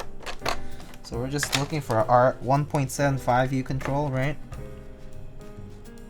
Yeah, I guess there's no 1.75 view control. That is true. I don't see it. Well, it is what it is.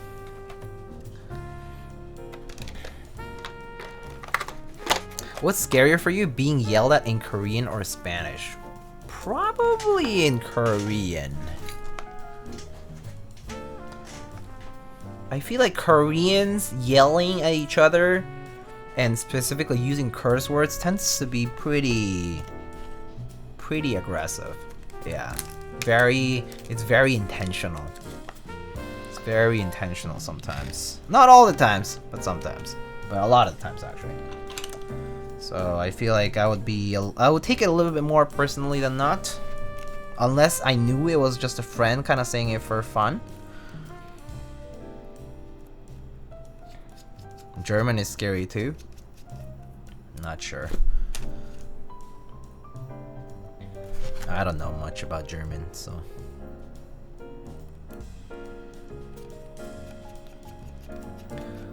I went to school in Venezuela a few years. He got in. Oh, my dad went to school in Venezuela a few years. He got in a lot of trouble when he said he was going to coger la guagua.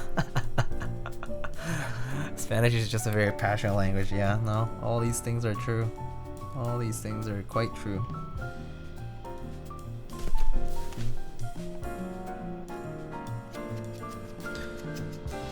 How's the quality compared to GMK? I mean, it's PBT, so the comparison is already different. But it looks pretty good in my opinion. I think the quality of the keycaps looks really solid. It is Drua and I, you know, we are both mentioning that it is reminiscent of the Leopold double shot PBT sets, which has spectacular quality in general. Like, if you buy a Leopold keyboard, you've probably seen their keycap sets, or their keycaps on their keyboards are quite nice. The legends are very crisp. There's no warping. It's just very good. So yeah, it looks quite promising. It's, you know, $88 for a wide amount of compatibility is quite promising too. So yeah, it's pretty good looking. At least first impressions anyhow.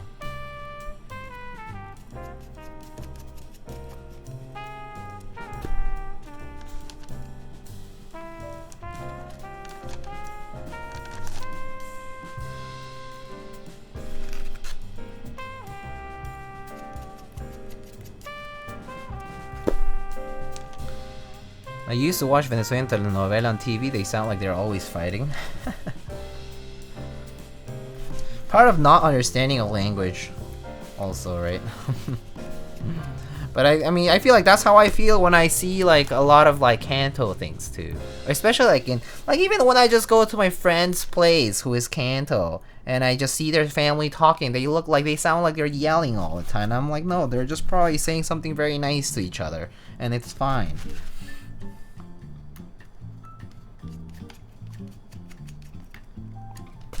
You know? That is true. See? See? I remember the first time I went to a Kanto household, okay? This was back when I was dating someone who, you know, spoke Cantonese and their family was in San Francisco. And, you know, I visited and they were like, you know, don't take it personally, Diego. It might sound like we're fighting all the time, but it's not. It's just, we're just loud. We just talk to each other loudly. And I'm like, that's alright. That's cool. And I was like, yeah, that's when I knew. I was like, yeah, every language has that kind of thing. Where like, in certain settings, it seems so different from what like anyone outside would think. But it just do be like that. Alright. Como dice el dicho La Rosa de Guadalupe? Oh, telenovela wise, I see. It's a loud and fast dialect. Yeah, I know. I tried to learn a little bit of Kanto. It was very difficult. It's so fast. It's very, there's a lot of nuances, and especially because Chinese, like both Mandarin and Kanto, are tonal languages. If it's your first time learning a tonal language like that, it's difficult to pick up. Yeah.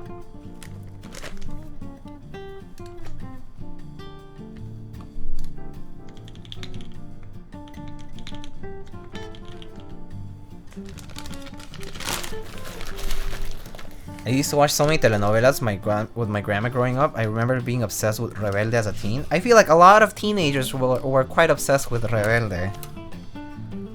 Sí, so rebelde, right? I mean, people definitely were quite obsessed with it for some time. I remember when that was the craze. And Big Brother. And other shows like reality TV and other things too. I hated Rebelde. I mean, yeah, again, there's definitely like a mixed bag. Mandarin has 4 tones and Kanto has 9. Yeah, I know that. That is true. The Rebelde fandom was insane. Oh, for sure, for sure. Rebelde was cringe. I personally was pretty meh about it. I did find it a little bit like that too, like a little cringe sort of. But it didn't bother me, you know. I was just like, okay, whatever. I don't like it. Doesn't mean other people have to feel that way the same way as I do. But the fandom was definitely quite large. It was very widespread.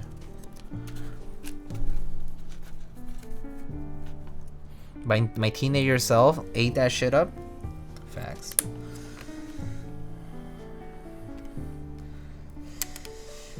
Yeah, I had friends who were really into it, so.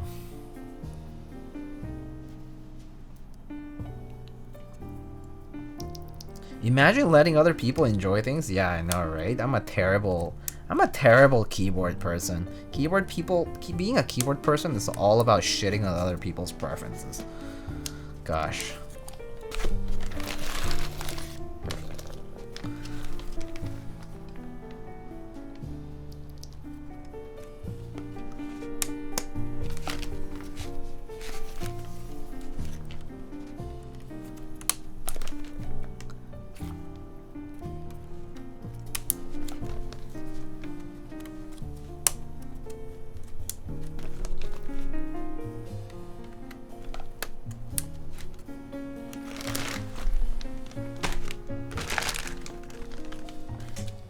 Oh yes, we have some PBT sets today to test. We can maybe test snaps with both this set and the other set.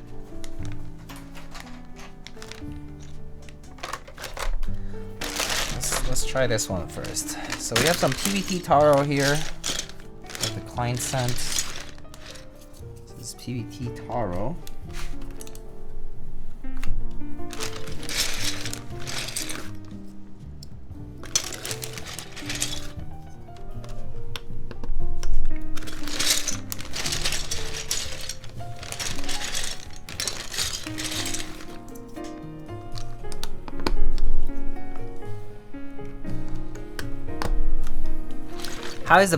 How black is the black on the Monokei caps compared to like GMK white on black? It's a little bit lighter, considering it's PBT. It's also a bit textured, so I think the texture definitely contributes to the lightness. It is still black, but it is definitely a teeny bit lighter than the GMK color, than the ABS color.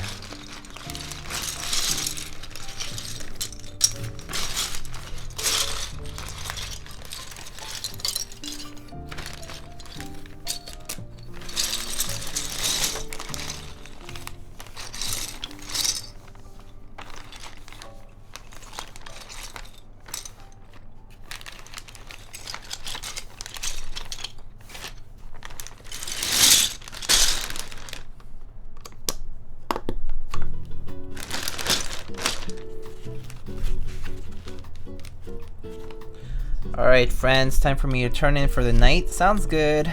Take it easy, Sandra. I'll see you later. Thank you so much for stopping by.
Okay, that sounds good to me. Oh man, I always struggle with these PVT cups. They're so tight.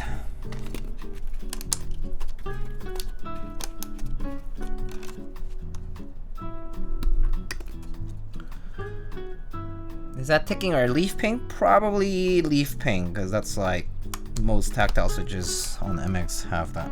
So probably leaf ping. Especially heavy tactiles like the Holy Panda like stuff, etc. tends to be pretty heavy on the ping on the leaf sound.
Sounds pretty good to me. They sound quite similar too from each other. So that's a good thing, I think.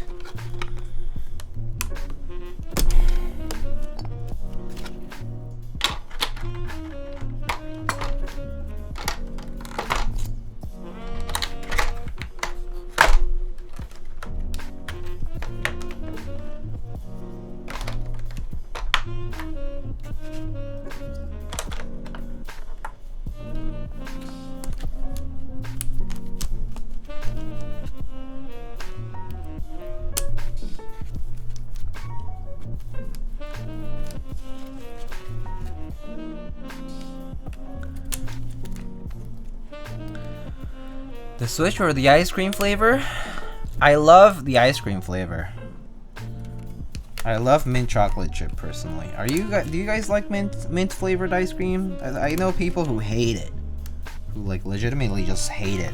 I love it personally, but yeah, especially with chocolate, I think it goes great together. Mint chocolate chip best flavor, nice. Yeah, it's a good one. I like coffee flavored ice cream. Yeah, mint chocolate chip, definitely good for me.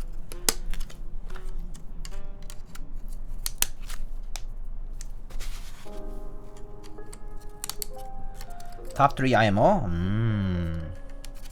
I see.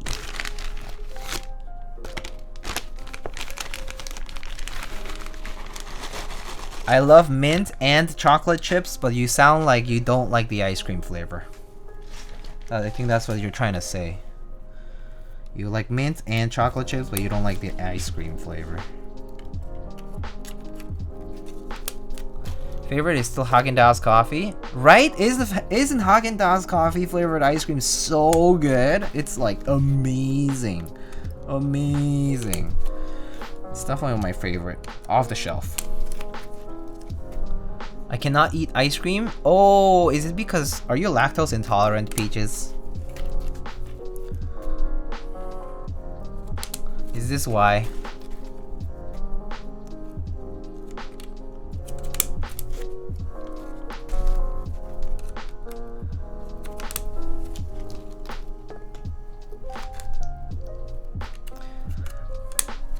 Sucks to be lacking toast as a tolerant ant.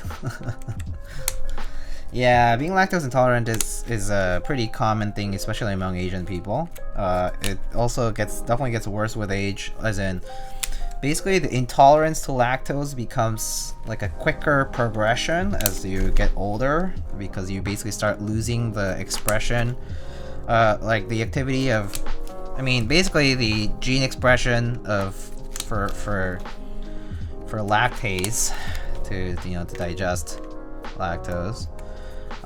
Gets down-regulated pretty heavily with age, especially if you're not consuming enough lactose. So a lot of people have to take lactase pills in order to supplement their diet if they are going to consume lactose, including foods, dairy products and whatnot. So, and then like also like probiotics, that kind of stuff. So yeah. All right, everyone, gelato or ice cream? Why not both?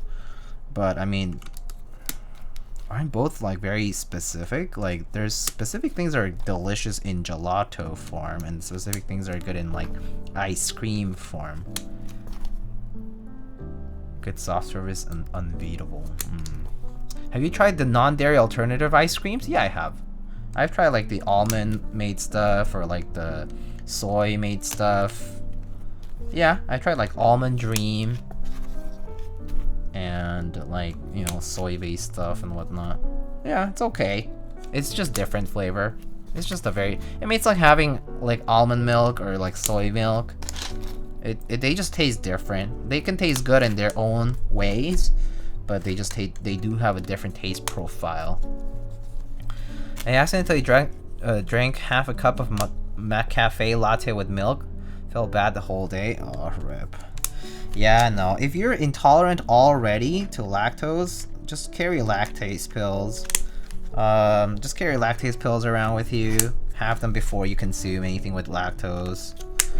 And then, ideally, if you do really wanna, if you're very keen on trying to train your body to hopefully regrow, like the gut bacteria to digest lactose again, then you have to be very stringent with your diet and like get on that probiotic diet and like basically ask for some tips from a dietitian and kind of like figure that out. Some people actually do manage to be able to digest lactose again, but it's a very grueling process, I would say.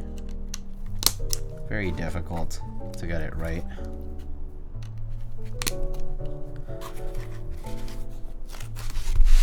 Alright, I don't remember whether I was gonna do step caps lock or not, so let me just double check.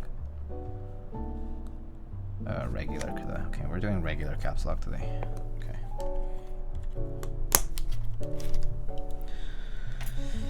Alright.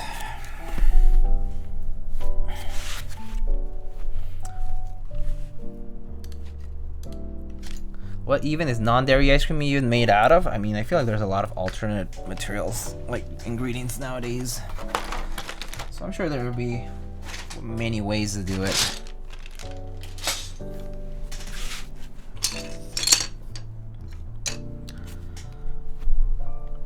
I'm allergic to crustaceans, huh? Ben & Jerry has non-dairy options. Sometimes when I feel like splurging some money.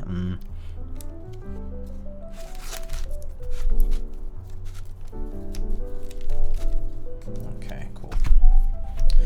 Alright, looks good. It's time to solder now.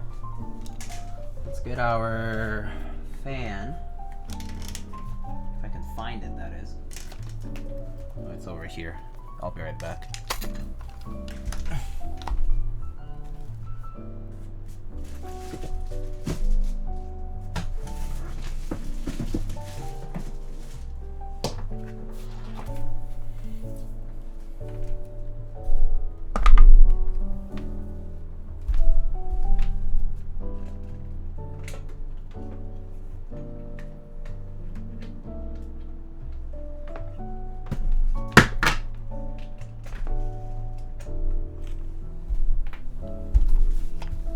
Alright.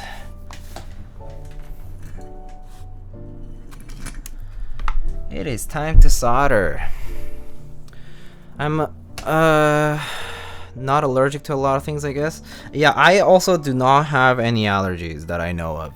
There was one allergic reaction that I did have before. I had an allergic reaction to like pollen and stuff back when I was living in Connecticut, but it was only restricted to Connecticut alone. Like when I moved down to New York, I did not have any pollen or spring allergies, which was great. But that was the only time I felt like, you know, I had like a itchy mouth, like, you know, like itchy inside of the mouth, like, you know, kind of like swelling a little, or like teary eyes, that kind of stuff.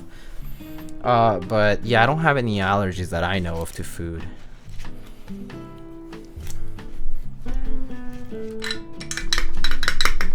Have you used the Glorious stabilizers? I saw people say good things about it on Reddit. I have not, actually. I have not used Glorious stabilizers. I have actually never used any Glorious products ever in my life. Not the mice, not a keyboard, not the stabilizers, not the switches.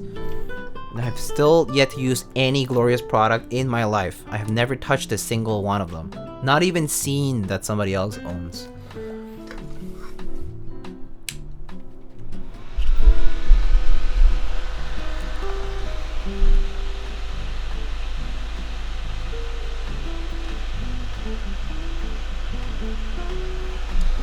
That southern pollen must hit different? Yeah, maybe. Yeah, I mean, I'm sure pollen is like, I mean, you know, plants are always different in different regions, so that's inevitable.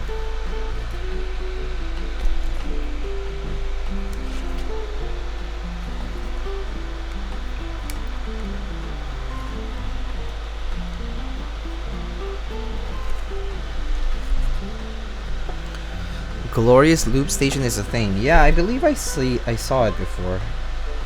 Well, like online. That's what I mean.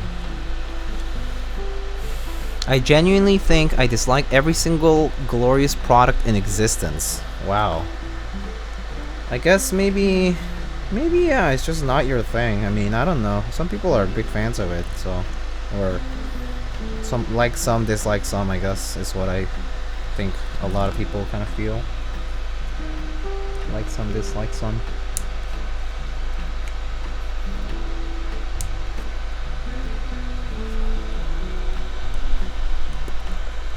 Oops.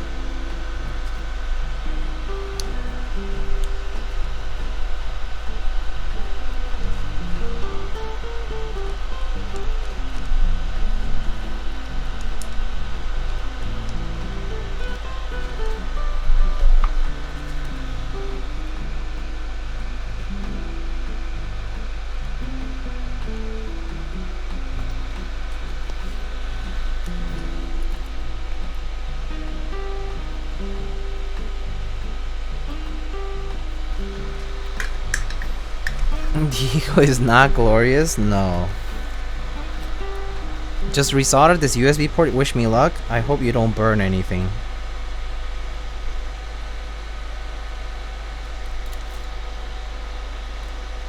Hopefully I don't cause a fire. Oh yeah, that's exactly what I said.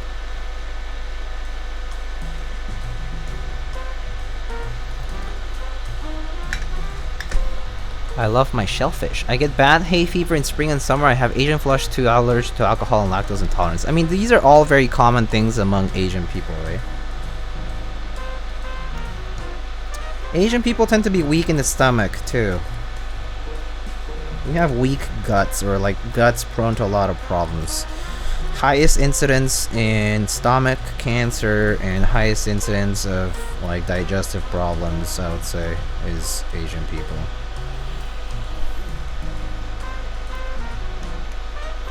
Because we do eat salty and spicy a lot too, so it doesn't help.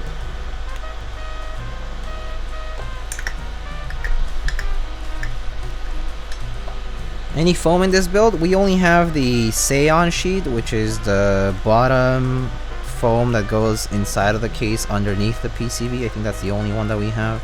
But no plate foam. We don't have any foam underneath the plates.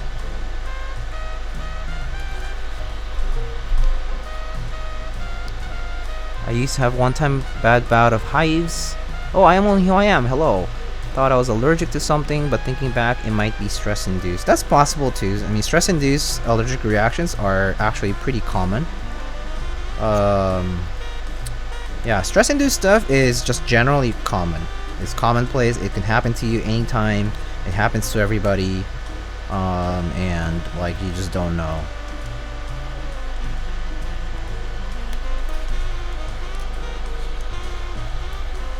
It's just the cortisol effect is what people call it, you know? Because cortisol is the hormone slash byproduct that basically causes a lot of your stress-induced problems.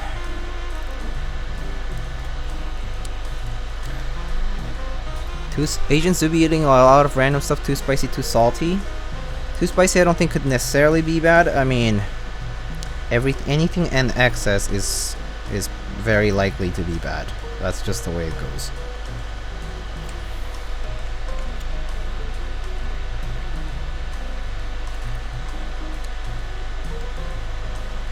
Too salty definitely has more issues in the sense that it, like, you know, messes with your kidney function right away. Like, because your, you know, blood salt concentration, and like, you know, it definitely like will change your electrolyte levels a lot. But that said, spices definitely do affect you too, because they'll change like the way you secrete acid in your stomach and so on. Nothing burned but shit's dead. Oh, rip. I'm sorry to hear, Nacho. That sucks.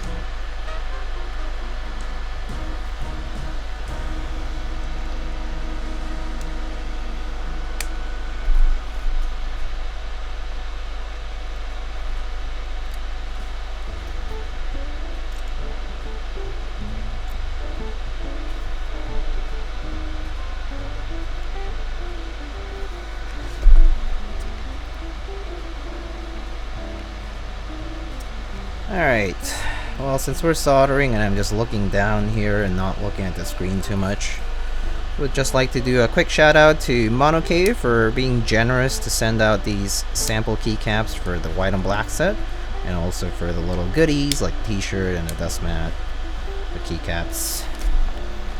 But again, shout out to Monokei, thank you again for sending these to check out. And the KFE, by the way, is not part of the Monokei goodie bag kind of thing, by the way. It's just an actual client build that I was planning on doing. It just happened to coincide with the time it arrived along with the with the key set. It's just actually like straight up a coincidence. But yeah.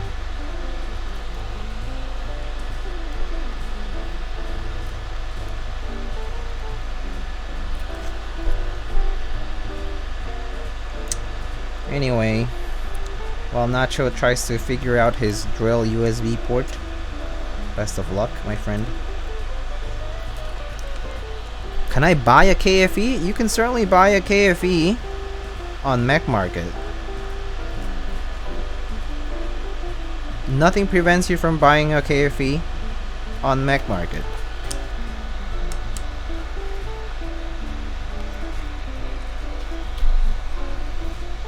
I believe there's... I don't think there's any extras, right? They already did that, right? So, yeah.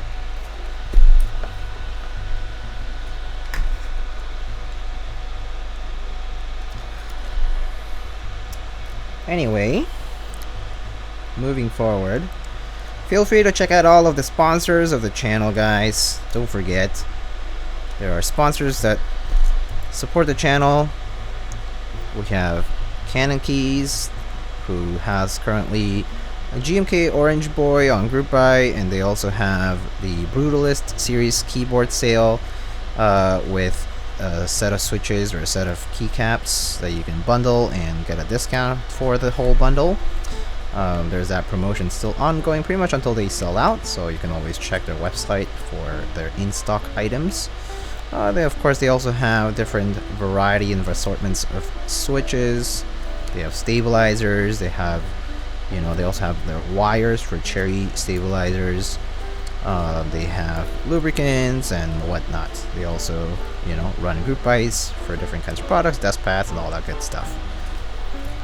We also have CBB Planet. CBB Planet you can make custom plates through CBB Planet. Actually, we have a discount code. I believe it's either Lightning or Lightning KB, and you can get a 5% off from CBB Planet if you use the promo code for making a custom plate or getting an in-stock item, such as sometimes CBB will stock keycaps. Sometimes they'll also stock parts for things like a niche grinder.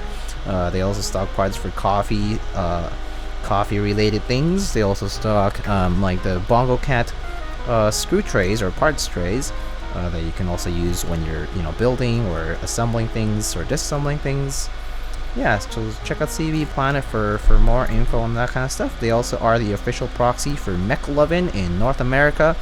So if you're looking to purchase a McLovin PCB, you can go to cbplanet.com and check out their stock as well. I believe they just restocked the J60 PCB, which is compatible with the Unicorn. There is a version that has the daughter board, and there is a version that does not and has a USB port on the left side, which will be compatible with, like, let's say your Unicorn Round 1 or other tray mount boards with left side USB board placement. So you can check those out.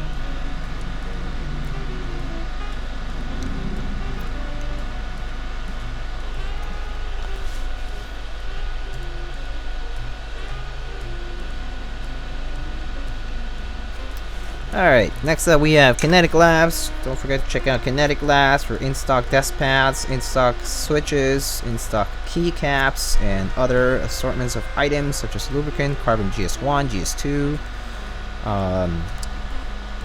containers for your keycaps, among other accessories, apparel, and so on and so forth.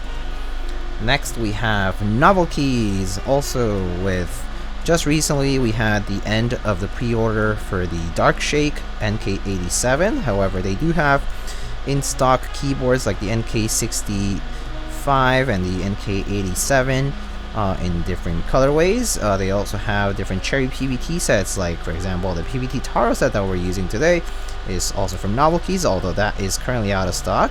But they do have cherry PBT sets like Sand and Stone in stock. They also have the Heisenberg set, among other key sets that you might want to check out. They also sell extras for GMK group buys whenever those ship. So if you sign up for their newsletter, you will be receiving all the relevant news that you need to know to purchase from novelkeys.com.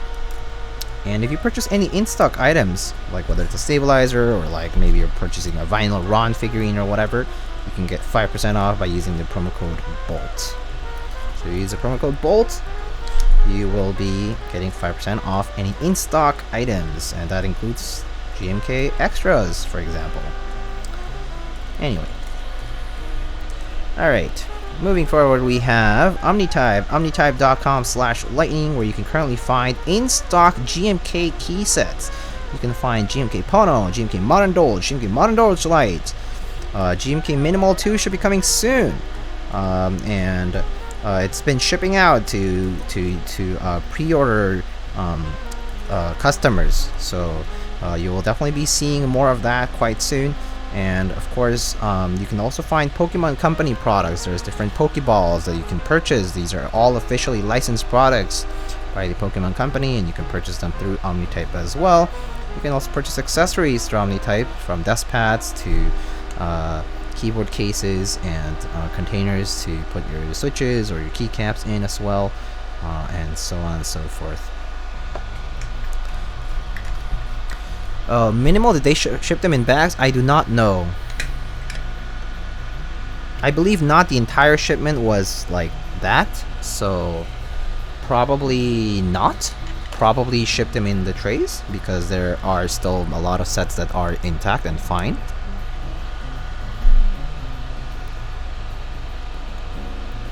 But I don't know. Anyhow, omnitype.com/lightning to support. Prime KB, I believe their store is still currently closed, and they should be reopening soon. They should be reopening this week, hopefully, but more news on that later. That's where you would purchase alpacas or Durock stabilizers and other products. Next up, we have Project Keyboard. Project Keyboard is projectkeyboard.com. Right now, they are currently waiting for GMK Masterpiece shipment to come in.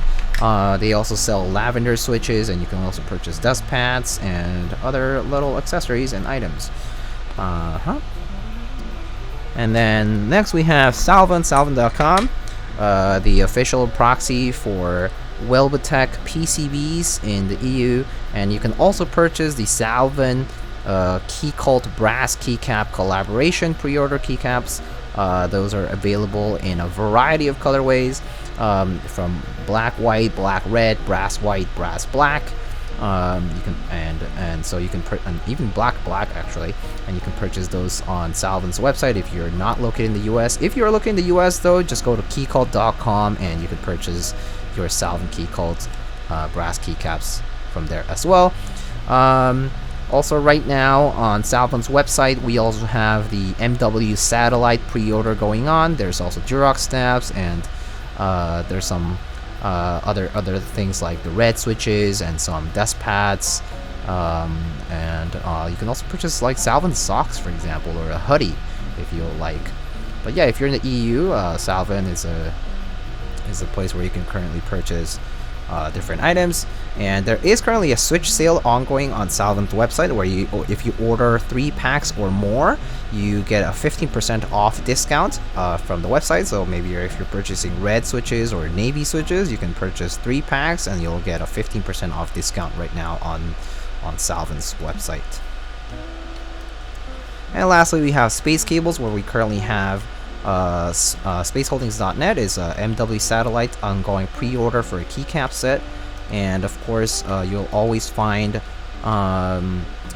you also have extras that you can pre-order for sets that you might have missed in the past. There's also desk pads in stock and available right now.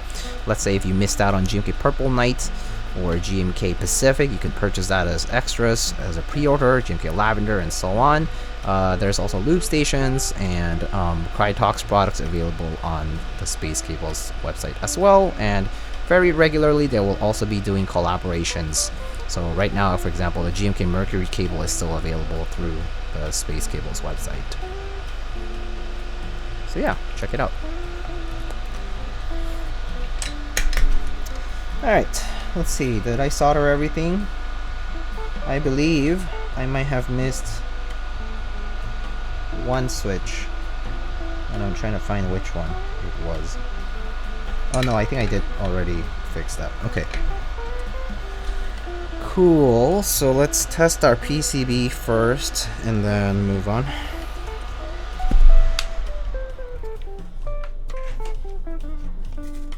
Did you get in on Masterpiece? I did not. I do not like the set that much. It personally doesn't really do much for me.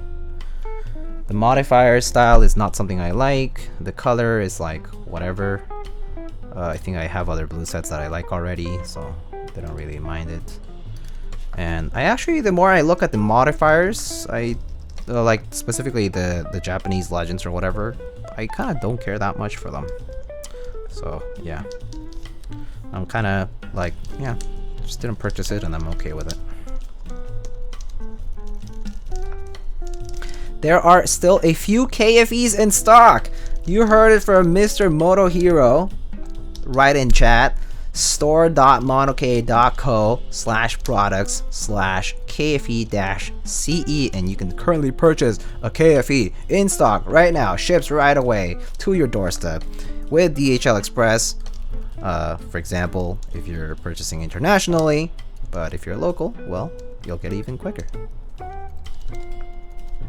So hey, you still have options. Alright, cool. Everything works. Any good TKL group buys drops on the horizon? I actually need to take a look at the group buys. I have no idea. I have no clue, my friend. I don't keep track of ICs and group buys these days. Not nearly as closely, especially ICs. I do not keep track of interest checks these days. It's just too busy to keep track of interest checks now. There's always like a new interest check every like day, basically. So yeah. Alright, hold on. I need to... This one's slightly off.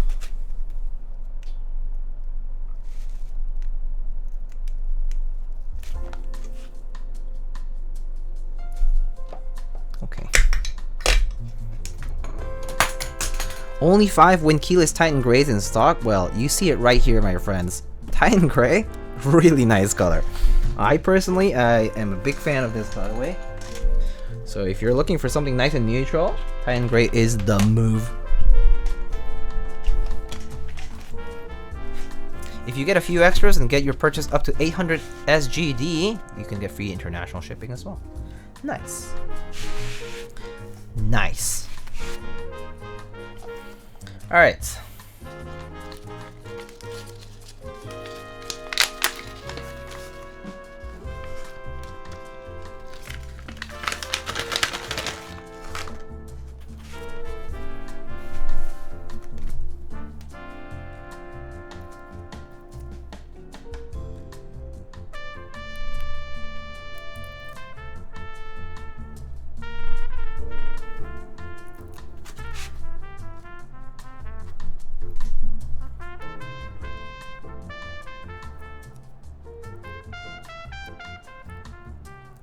Honestly, would pick it up if it wasn't for the corn raffle. I see. Although that's, you know, that's not coming for a while, right? Corn raffle not gonna happen until like Q2, pretty sure. So it's gonna be a little while until then. But if you're saving money until then that's totally fair. Alrighty, let's open this bad boy up. Let's actually first no, let's open it up first and then we can replace the weights at the very end after I close it up.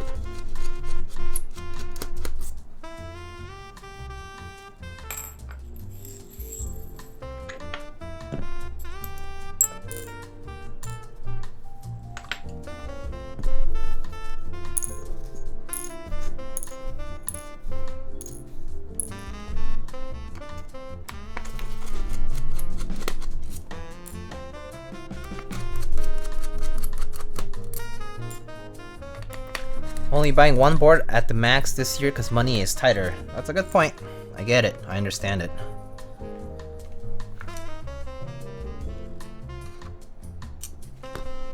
Huh.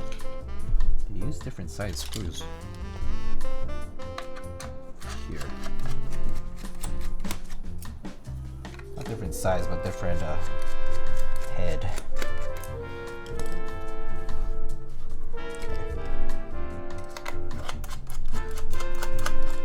Keyboards are just so damn expensive. The sky is blue as well. Yes, keyboards are indeed a luxury product, so that is a good reason why they are expensive. They are a luxury product. These are, you know, it's not like the milling is free, and raw material prices are going up. It's a reality. So, yeah.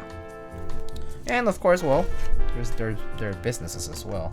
They need to survive and put food on the table.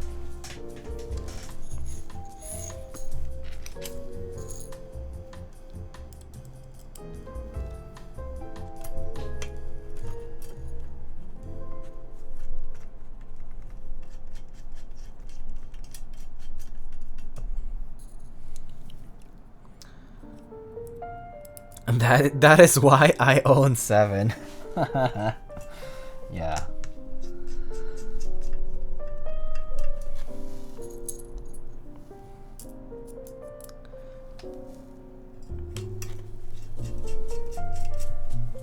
A metal worker could make a case like this easy as a MF. Keycaps, you can make them easy. Look up tutorials. Switches and PCBs are patented and it would take someone of a high Q to make one, but it's possible. It could be possible. Copies could be made if someone got the schematics. All this stuff would be cheap with the tools and craftsmanship at their fingertips. Yeah. Please go ahead and make some keycaps by hand, or some keyboards by hand. Very easy. Just take a Take a block of aluminum and chisel it to shape, my friends. Let's go.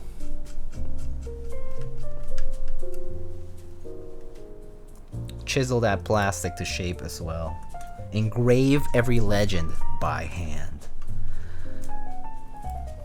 You're CNC machining your own Jane in your garage? Best of luck. It sounds like a lot of fun.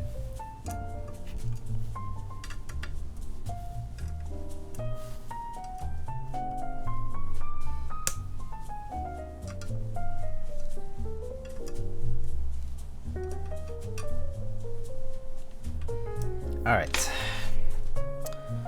Plate is on. Looks good. Should we put the Seon sheet? Yay or nay? I was asked to put it on, but we can either leave it in or leave it out for now. I can put it back in later when I have to send it out. Yay or nay?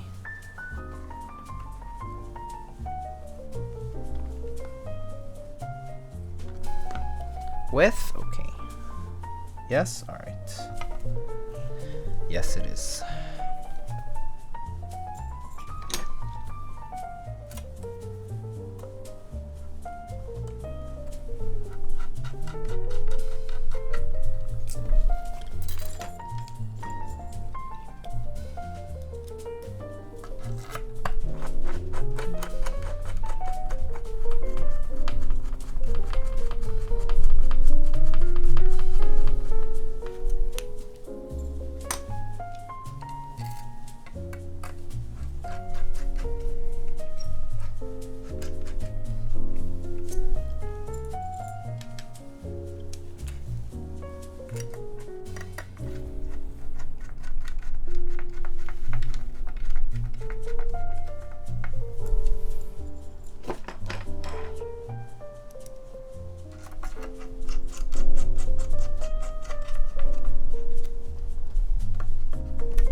Forbidden 404, thank you so much for continuing your gift sub.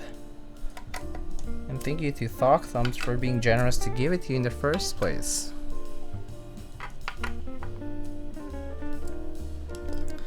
Alrighty. Now, what's next? Whoop! I think the Seon sheet's getting in the way of things. Hold up. Gonna go back on the case. It's not closed up properly.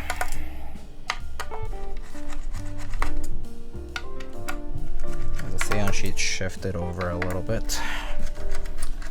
That's annoying.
Diego, do you just hear about Will Smith slapping Chris Rock on stage at the Oscars?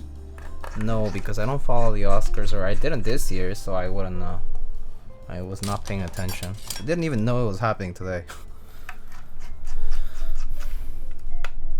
It takes pressure for sure. Usually I hear it pop in place. I see.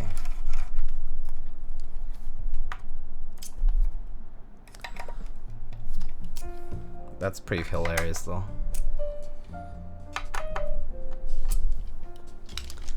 Alright. Oops. Tight.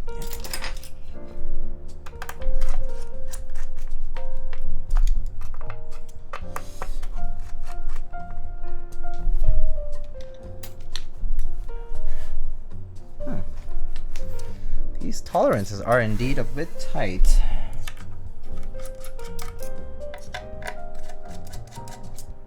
The plate tabs maybe are a little bit on the...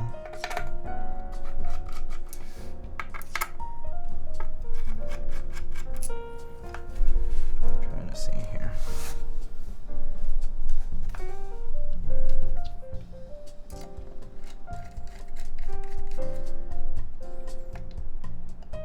Yeah, I think the are the plate tabs a little too thick? It's not quite closing at the top.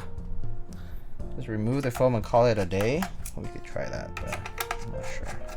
I don't think it's the foam. I think it's the... I think it might be the plate tabs here. They're just like a teeny bit too thick, maybe. Just tighten it down, it'll work. Okay. Let me tighten it down from the beginning first.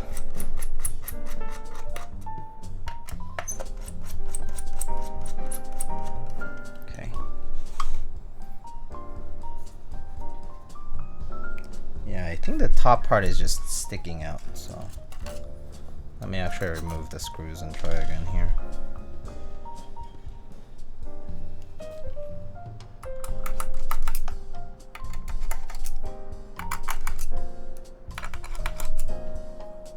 Don't want to damage the case, so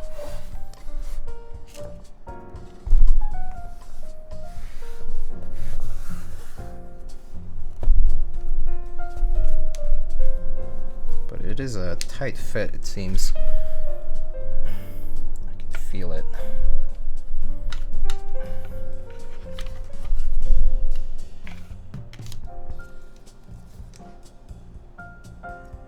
Yeah, like this tab is not quite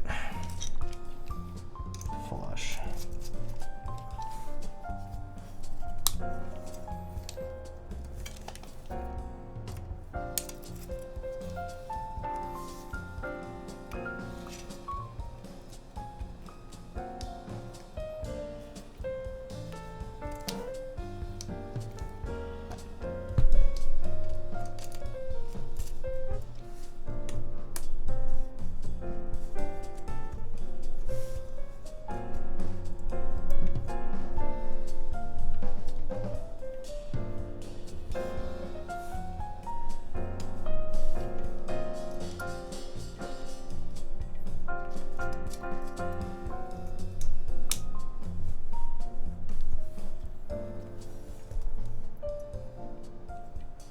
Okay, yeah, it's just these two tabs are a little thick. So I'm actually might just check again.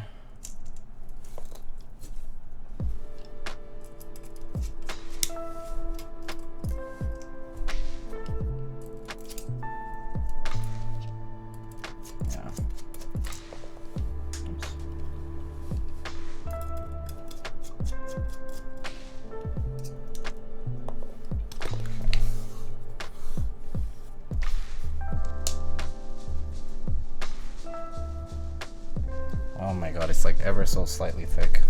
Okay. Alright.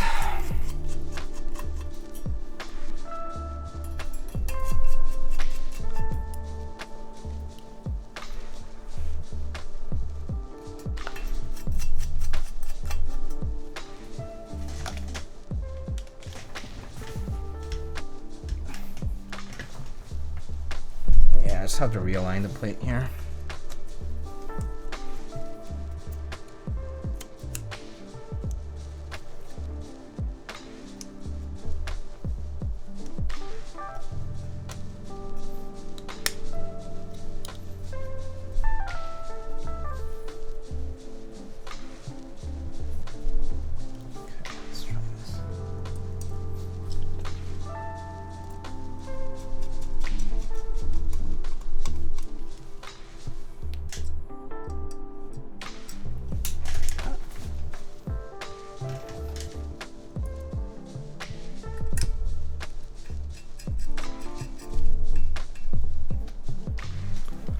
Too thick? Oh yeah, it's just like a teeny bit of alignment was off. So just need to make sure that your tabs are properly sitting inside of the cutout before you like tighten the screws. Yeah.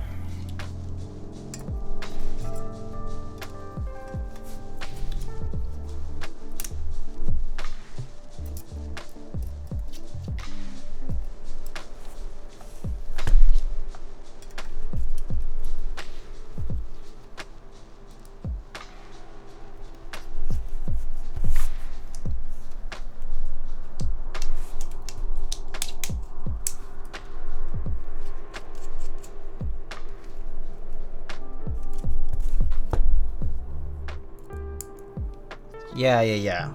I would say that if the plate were either the cutout slightly, well, the cutout's pretty close to the edge, so I would just make the plate tab slightly less, slightly more recessed into the case, and that would be fine. But I mean, yeah, it's mostly just probably like flashing from the plastic here. Like it's just like a very teeny bit at the edge. Like maybe just needs like a teeny bit more material off at the very tip of the tab, but it's really nothing.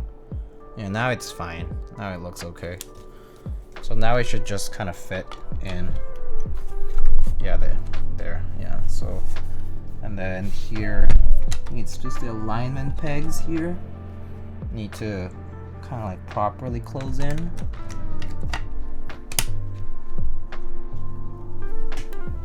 And then yeah, there we go. So now it actually fits in place. So now you just take one screw.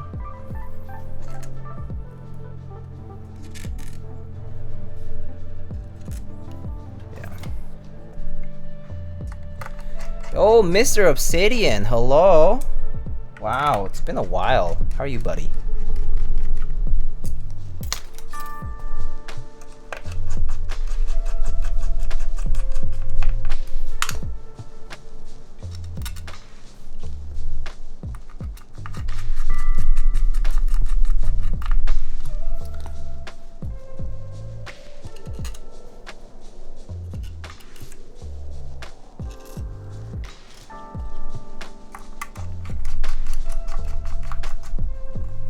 Missed you and JD. I'm sure JD missed you too.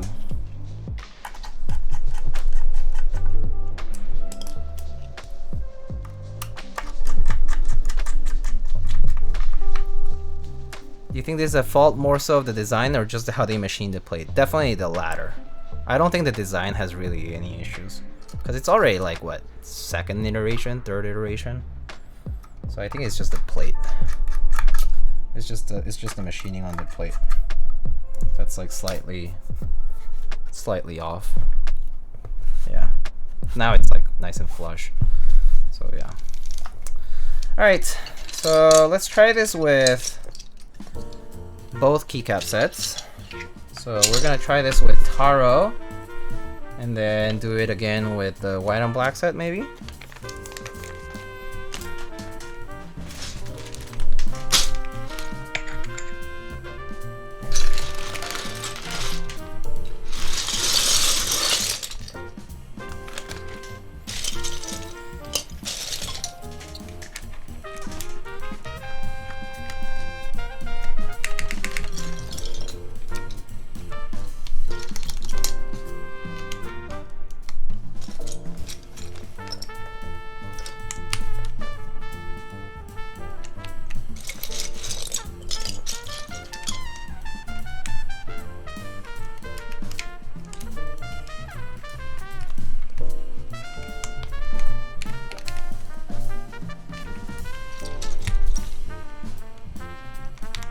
Oh, rib black weights. Oh yes, black weights, that's right. Thank you for the reminder. Black weights.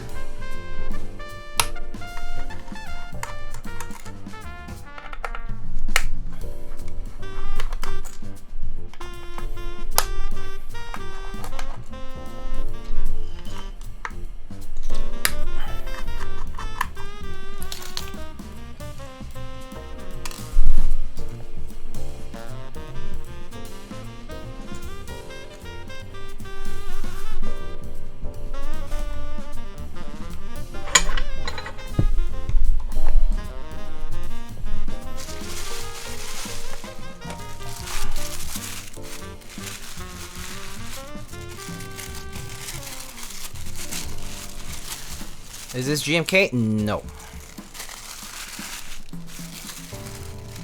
Alright, so we had the bisoromi one on the left.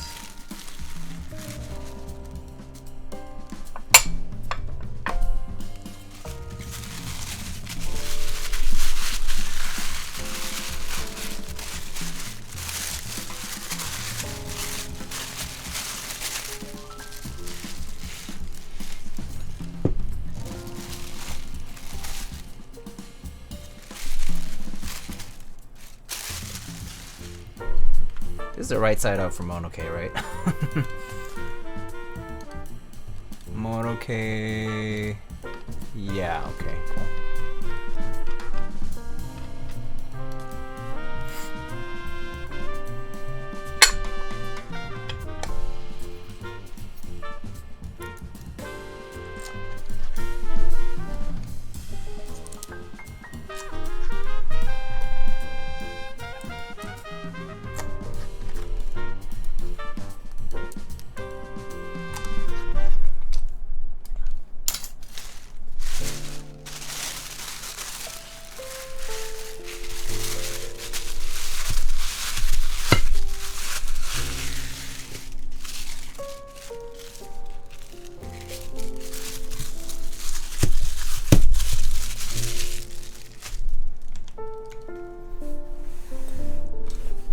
So this is the same PVD application that the Hero SE should have.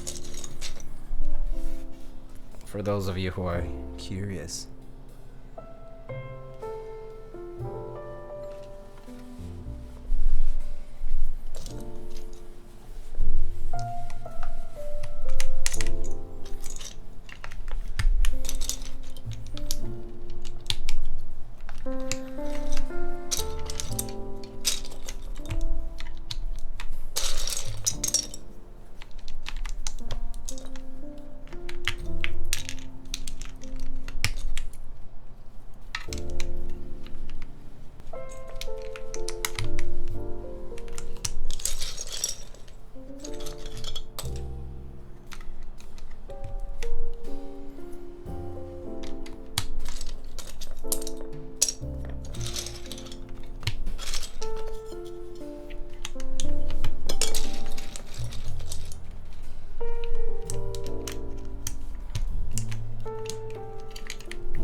For those asking about the keycaps, I'll get there. Don't worry about it. We'll get there in a bit.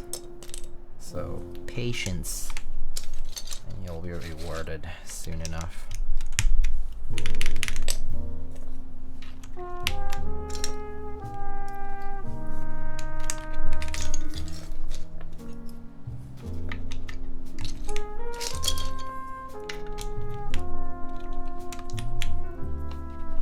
PVT Taro looks pretty nice, I have to say. Look at it in person. For the price of the set, the colors are pretty much spot on. I mean, obviously the font is different. The you know, the keycaps themselves are a little bit different and all that, but PVT Taro, as far as this is my first time seeing PVT Taro in person. And I have to say that the quality of the keycaps, considering the price and the compatibility and all that, is a really good deal. It's a really nice deal on these guys.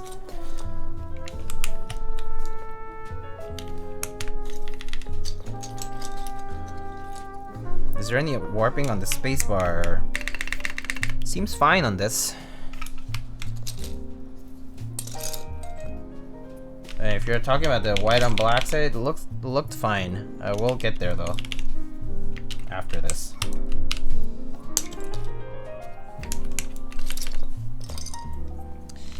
If you can't afford to wait, well, you'll have to wait. Don't know what else to tell you there. Sure, I'm not sure. Do we want novelties?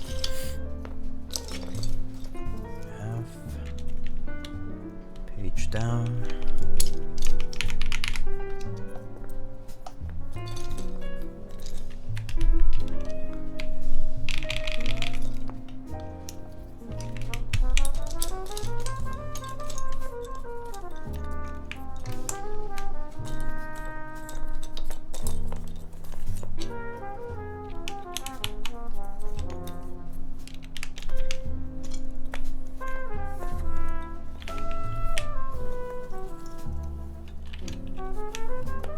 Oh wait, what's the difference? Oh, I see. It's the homing bar.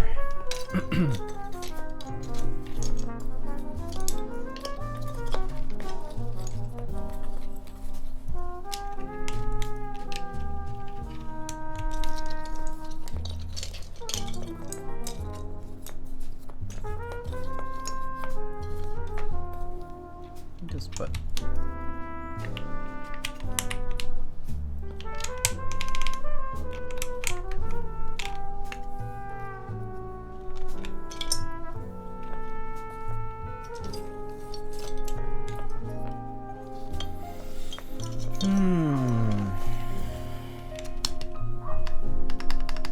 R2 delete.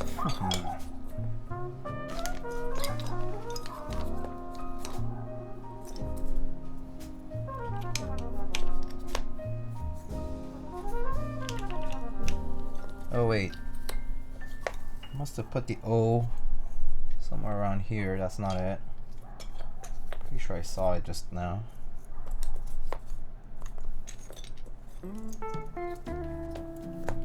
Okay, control. And then enter, we have a few options. This.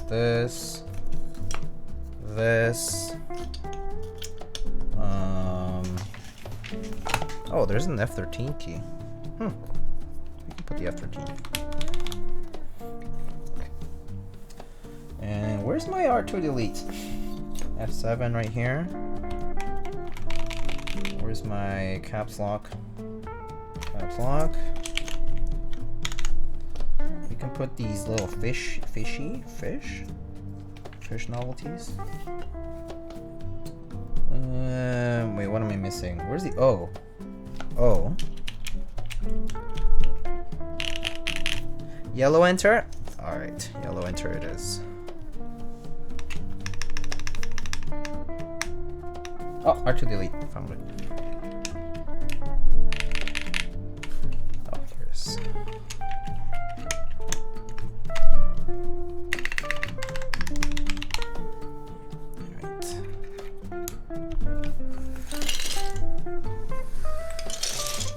Taiyaki, yep.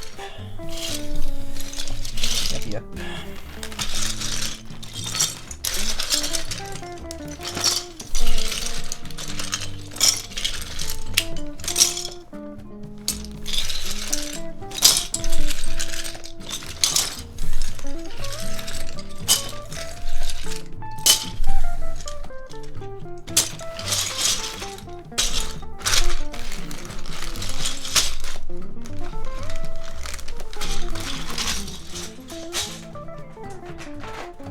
We'll check these out in just a bit. But yeah, so this is one we'll check out in just a second. And actually I'll just leave it behind me for now. And let's try this out.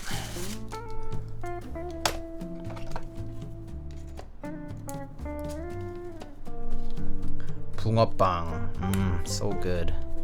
I love bungeoppang. Okay. Looks nice. Alright. Let's get this typing thing going. And then let's zoom in a little here. Just enough. enough to hide the USB port. Doesn't look ugly.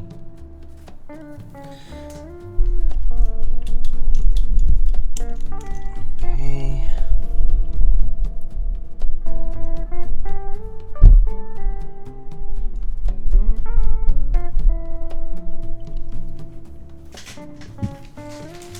Oh yeah, I guess I didn't put an artisan yet, huh? I could use an artisan. Hold on. Oh my goodness. Boxes on boxes. Let's see. I can replace a couple of artisans here, maybe BF13P, and get something yellow on the escape. Something yellow. It's not quite the same yellow though. I have this yellow, but it's not the same yellow. And for the dark purple, I think we can do this one here.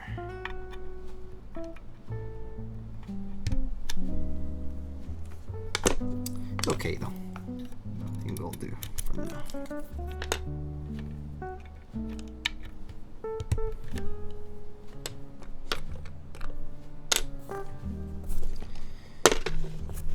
Okay.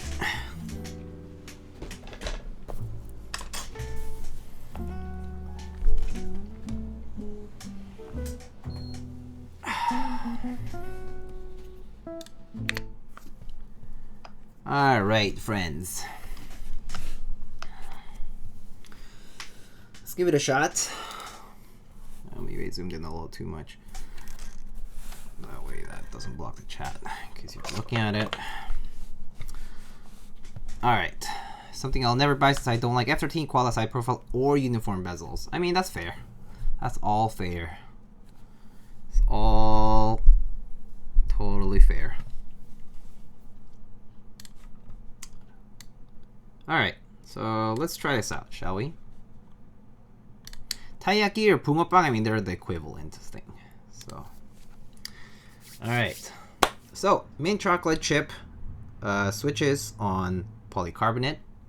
And we have a KFE here with PBT Taro. That was not refreshing at all.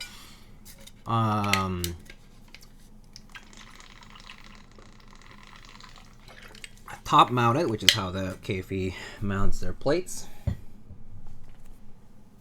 And these are this is just PBT Taro from Novelkeys, and we'll try the Monokei keycaps after this. Okay. And yeah, so and it does have the Seion sheet. It has the Seion sheet that Monokei sells on their website. And then yeah, after this we'll try the Monokei caps. Okay? Alright.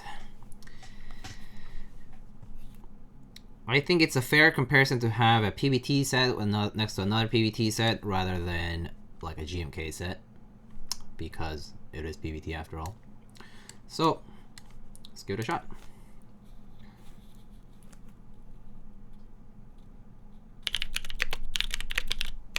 Ah, okay, hold on.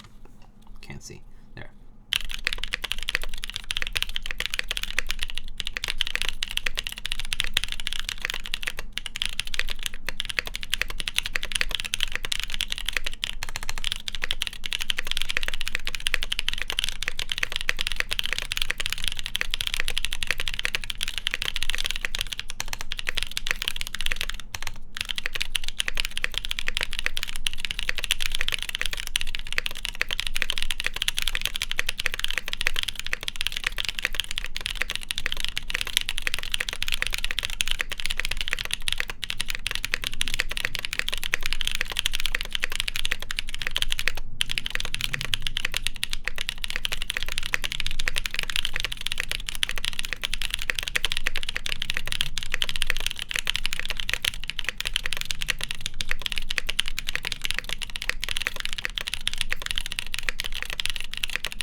So that's what this sounds like.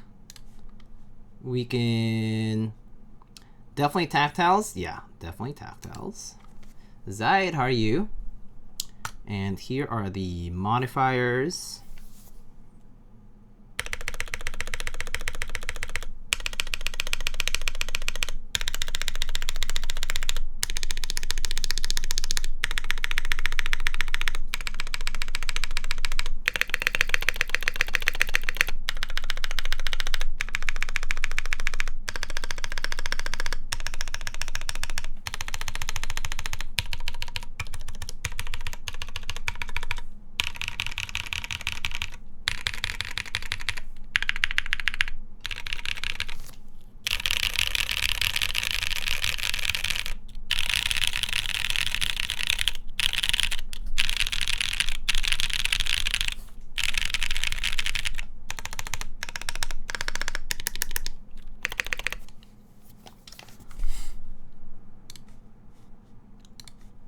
Up arrow looks a little crooked. Oh, okay.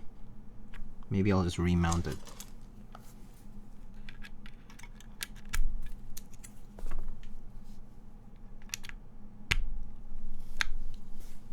That look okay now?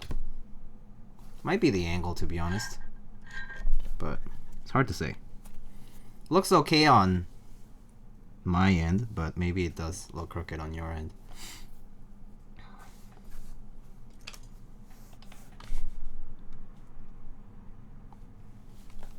Yeah, and also there's like a little bit of tolerance on the backspace too, but that's like stabs.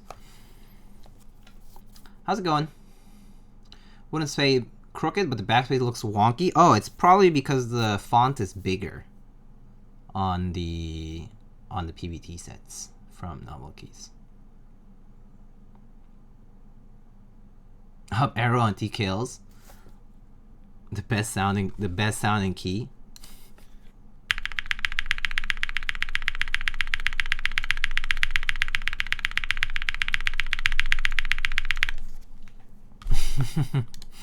Anyway, all right. So that's what PBT Taro sounds and looks like. We can try the white and black set now. Maybe it has to do with the fact that there's a lot of plate material around it, you know, compared to other parts. So like it's the one switch in the entire keyboard that has 3 sides fully covered with a lot of plate. Like, even if you consider this key or this key, it's not quite the same proportion-wise. It's just supported by the plate really well, perhaps. Maybe that's why. I mean, it's just a wild guess. I don't know. All right. We can try the white on black set now. So play the music for now.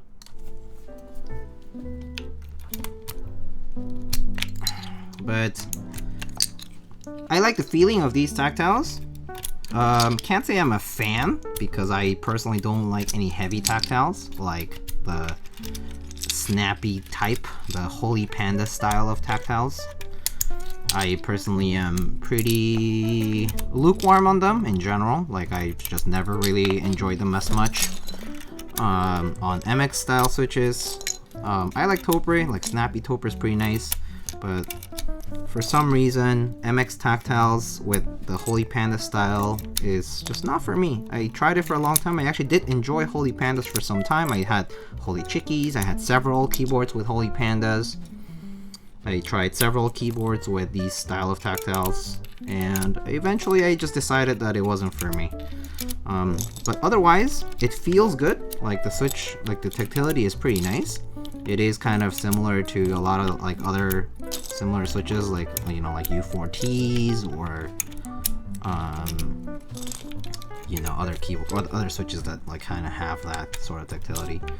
But just like most MX tactile switches, it will suffer from leaf noise. I think that's kind of a feature of MX switches. that with a tactile bump, I think almost all MX switches with a tactile bump have something about their about the leaf that just makes it sound not great. I personally am accepting of that already. Like, I think it's just the way it is. Tactiles, MX tactiles will always have something off about the leaf. It won't ever be consistent and clean and even, I guess, muted. So, yeah. So there's that to say about it. I'm gonna put the keycaps here for now.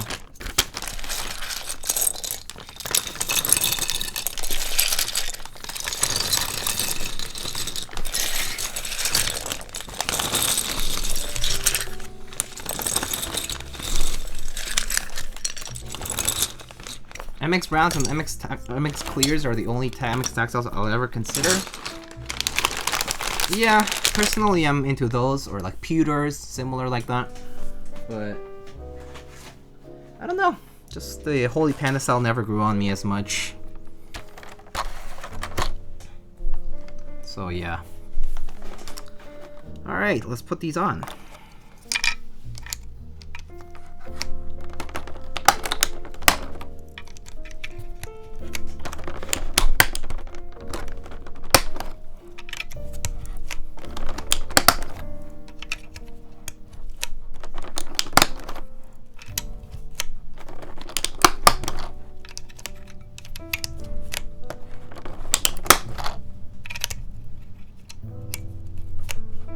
Sorry about the invisible part here. Oh, maybe I should just remove this part here.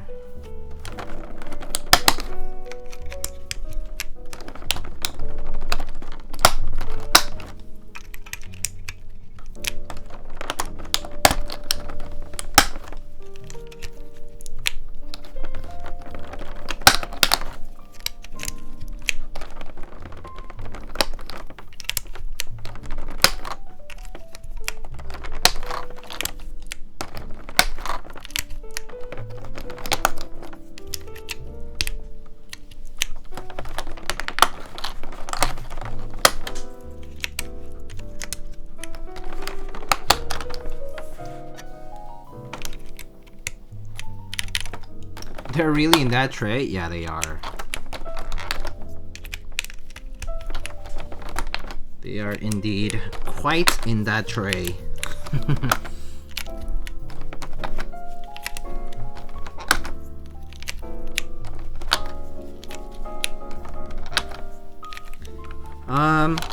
Just so you know, I'm not the only person who is getting these samples for this set. So you will see other people talk about it. Today I might be doing a tactiles build, but you will probably see other people do linears with them, different plate materials. Maybe they'll do different comparisons, I don't know. They'll get creative with it. So if you don't see what you wanted to see from today's stream, you should be able to find it from other streams. Oh my god, this is like way in.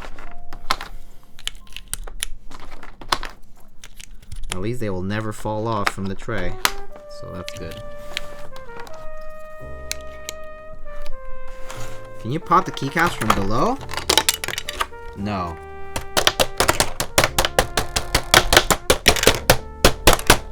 No, not quite. Not quite.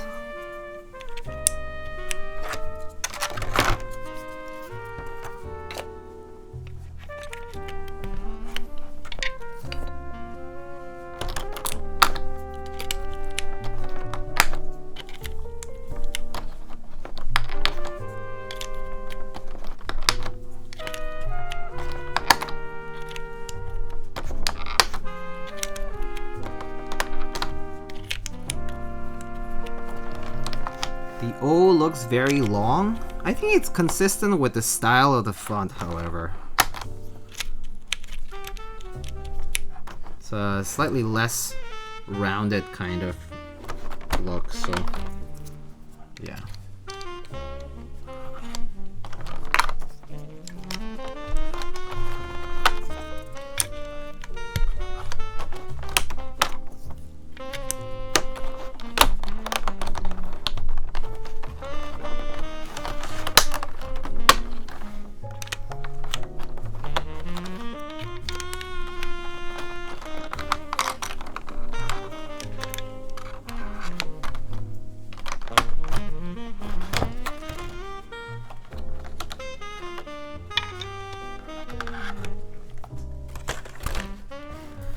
Oh boy.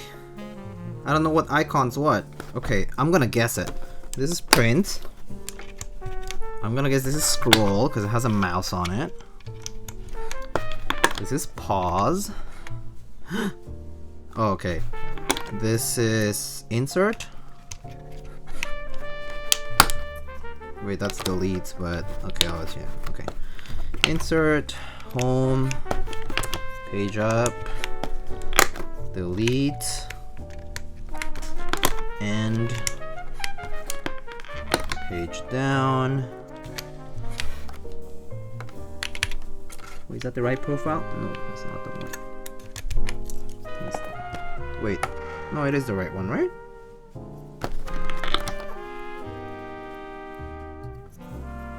Huh? Or is it this one? Not sure.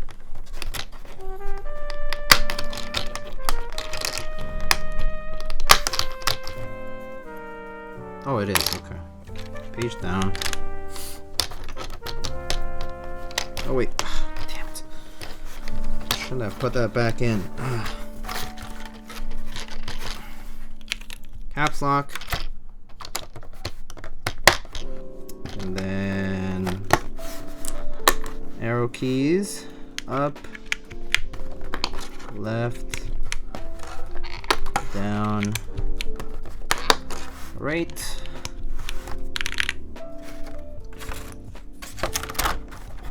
Okay, cool. So that works.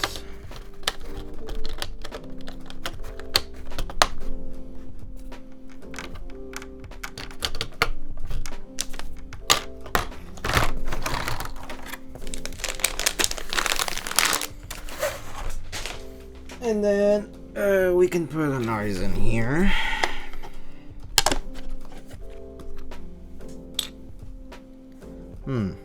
Maybe I'll put this cool blue set from Rubber Hose. All right.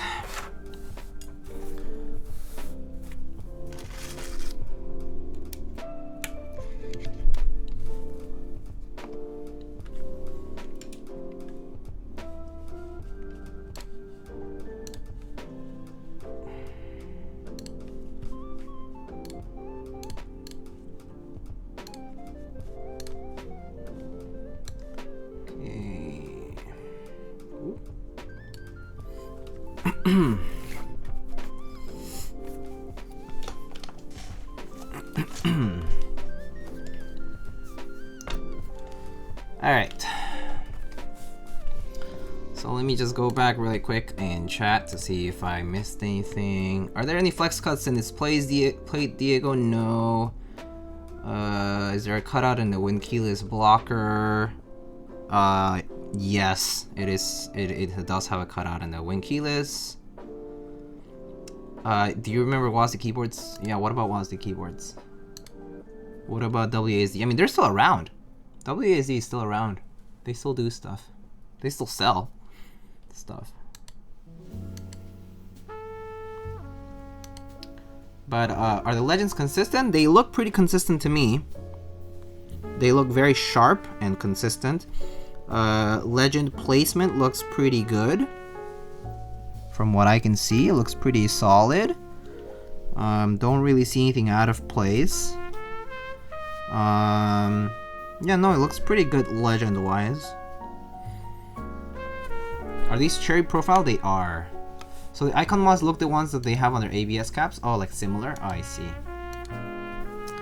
Okay, so...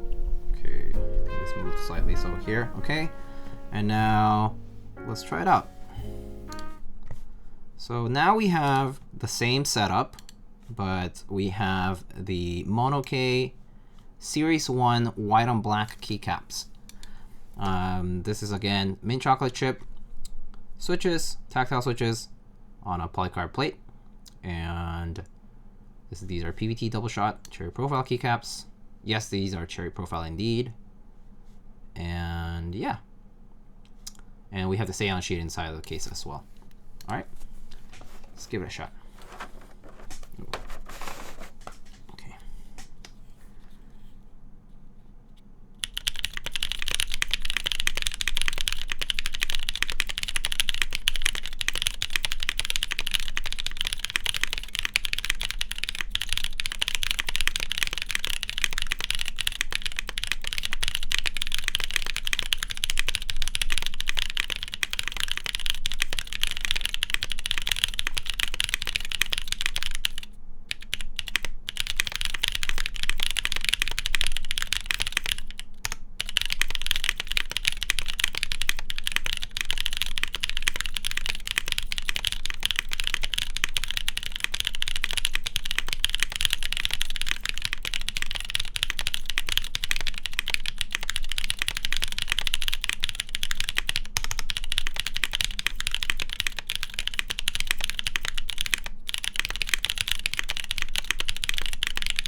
Ooh, 130 exact.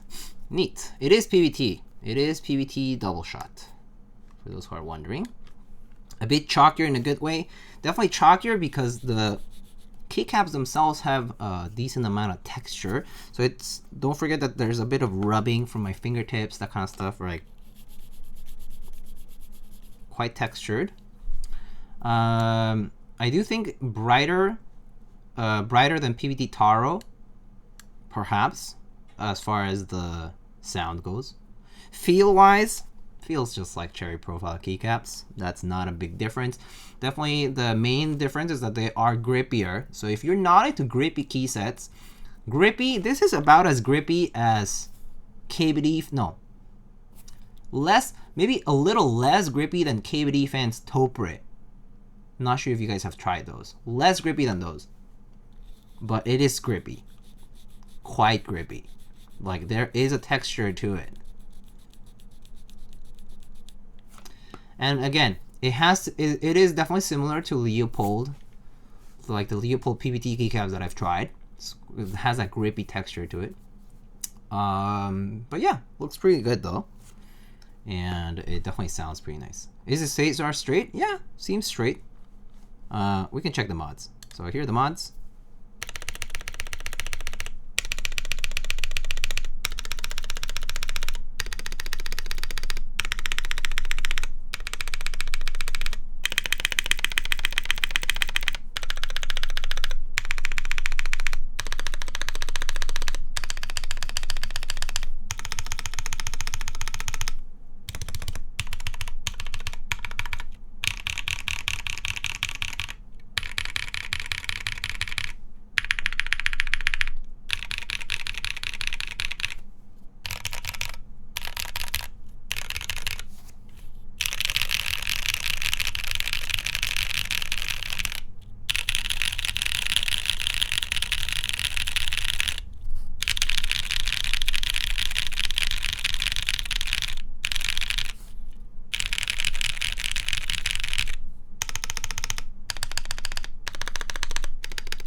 But yeah, looks really clean and definitely has a texture to it. So if you're not into textured keycaps, this might not be for you, but I personally think these are quite nice, and I'm sure that over time, you know, it's smoothing out, you know, over a good amount of use. But yeah. Do we know who the menu is? There's no reason why they would have to tell you who the menu is. But yes.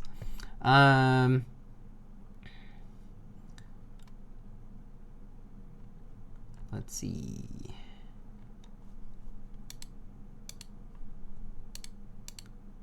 Is that the Titan Gray color? Yes, this is the Titan Gray color.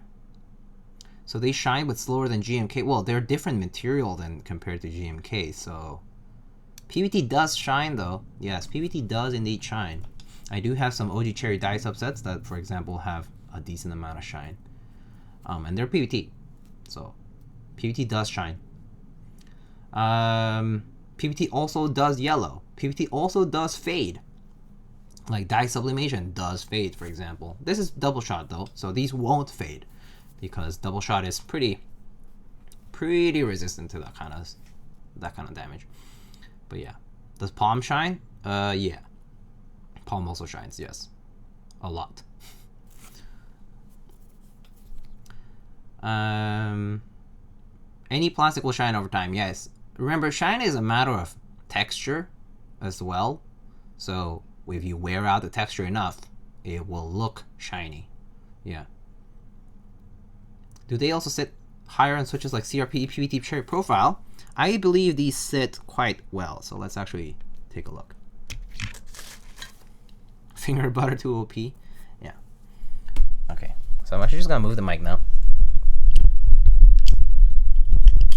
Sorry about the little cracking and stuff because mic moving. All right.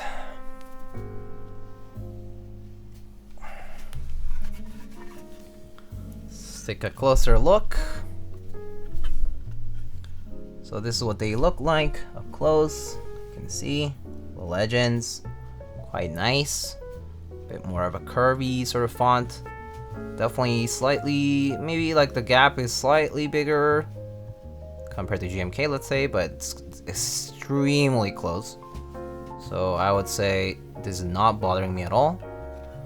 And then as far as keycap fitment, there's a profile on a very nice flat keyboard like the KFE 112344 cherry profile. So you can see the profile there. I think that's even more noticeable.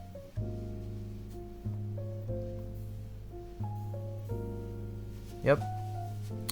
But they look very clean. And yeah, as far as the stems, they are recessed, so these would sit fine. So CRP would definitely sit higher than this, I would say. I think these do have recessed stems. Yeah. Actually, let's compare.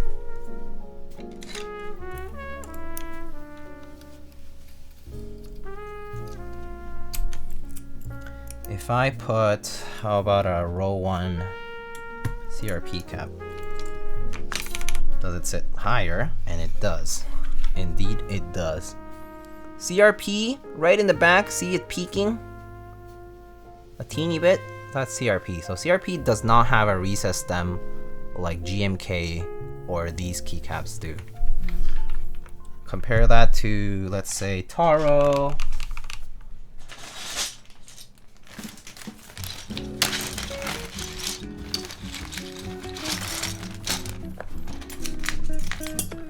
Compare this to the Taro keycap. The Taro keycap here, for example, also ever so slightly similar to ePBT or CRP, not quite recessed, and sits slightly taller from the side.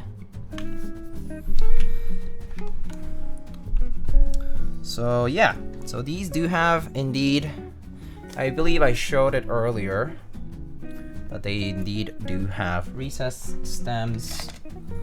So you can see here, if I hold the keycap kind of like this, you see the space between the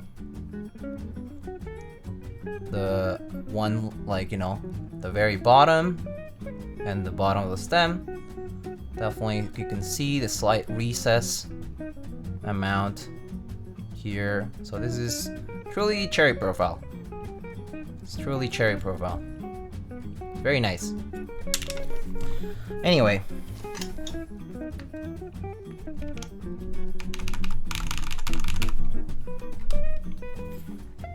And if you want to take a closer look at the... Sorry. Oh my god. Okay. Alright, let's take a closer look at the legends again. I'll take a look at the legends. That's as close as I can get for the legends right now. You can see there's a bit of texture here. See, you can see the texture. Look at the texture. There's a decent amount of texture. Right? Compare that to a CRP keycap, let's say.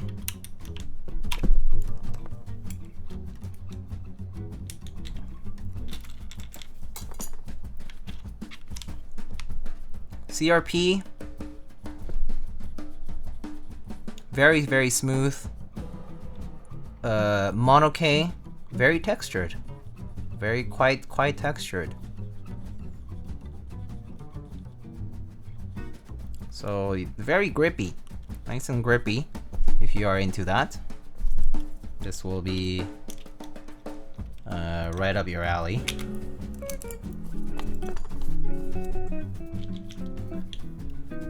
How are the homing bars? They are very not prominent. I would say compare it to a GMK bar, and it is, you can barely feel it. The legends are slightly more centered, yes, compared to like GMK or CRP is slightly more left justified than that. Let me see if I have any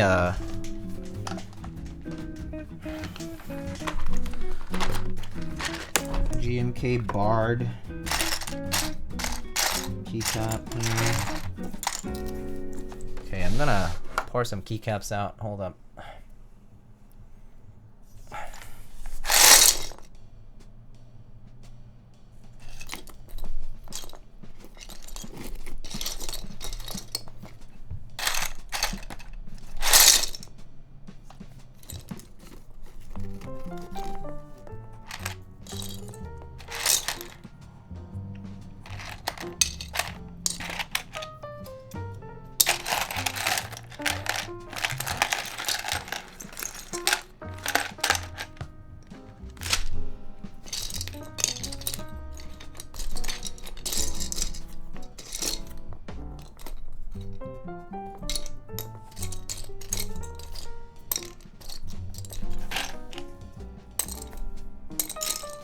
Do I even have the homing bars here?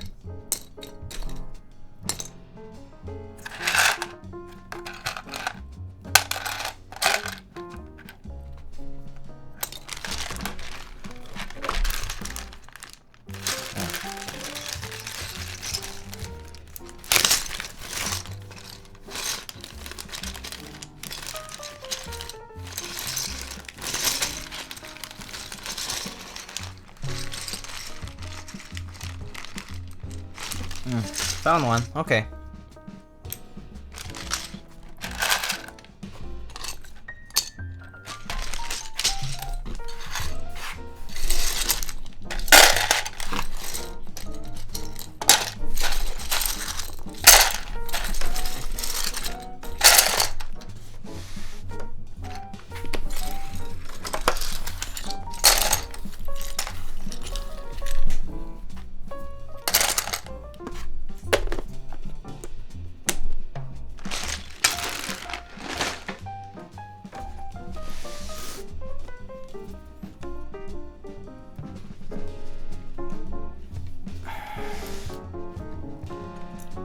Sorry if you're motion sick or something.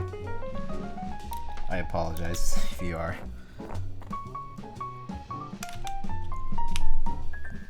So, quite prominent on the GMK.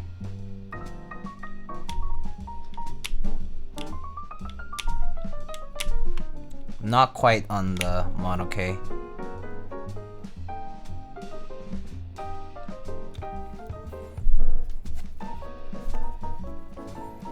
The thickness of the bar also is different. I'm not sure if I can compare this. Okay. Can you like see that? I don't know. I don't know how good this is.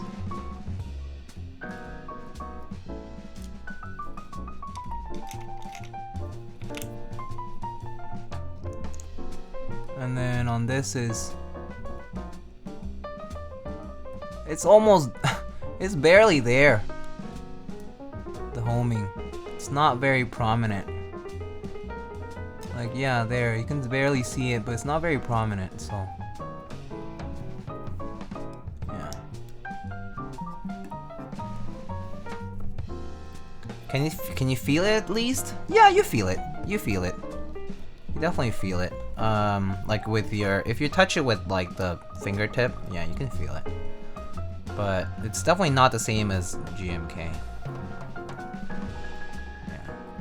And scoops are a very cherry profile thing. Like OG cherry is a scoop. Like Enjoy PPT has done it, but I think that's because over time, you know. They also did like scoop bar at the same time, but yeah.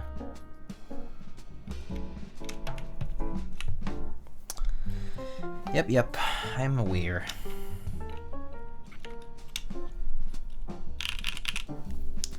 Alright. Yeah, I'm not a huge fan of the scoop bar myself.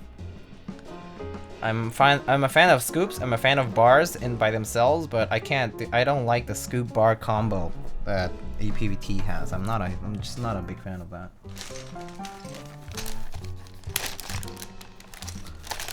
Do you know that the CEO of IFK went to Harvard for his master's and Cornell for undergrad? That's pretty sick.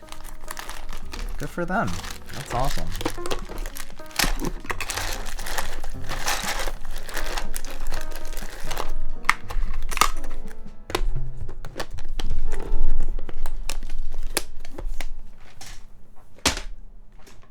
Okay, so I believe that concludes my review of these keycaps. If that helped, good. If that didn't, well, too bad. I hope it did. But if it didn't, well, there will be other people who will be reviewing them as well. So you can ask them questions that you would like to ask them. But I think I've done my due diligence for today. Quick test on the ASDF on the Salvation? Sure, although these have alpacas, so very different.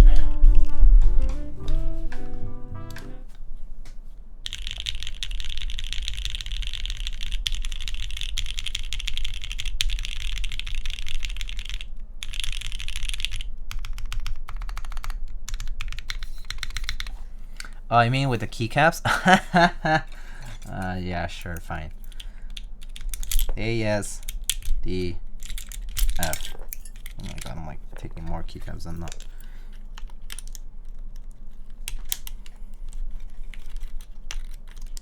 ASDF.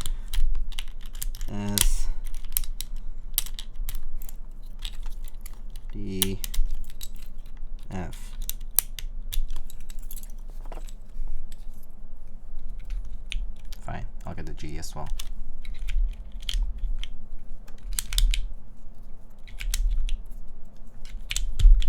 Here's with linears.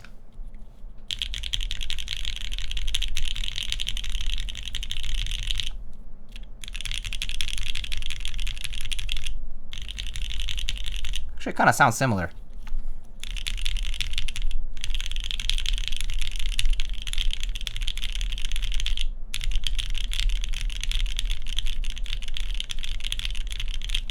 Pretty nice. Pretty nice. Nice sound. I like it.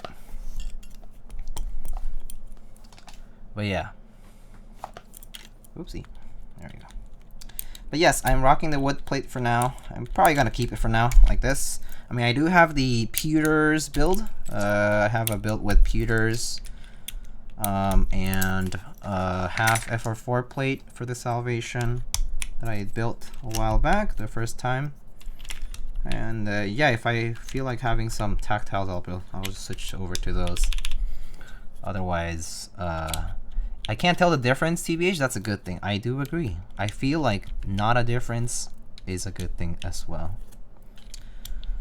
And yeah, I mean, honestly, these white on black caps, they do look nice.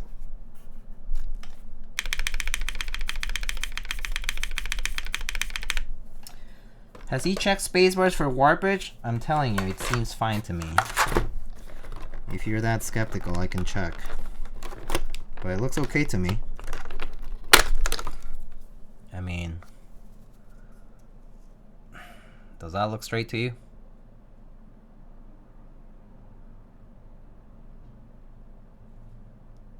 As long as it returns? Yeah, I feel that way too. I mean, the mods seem fine overall.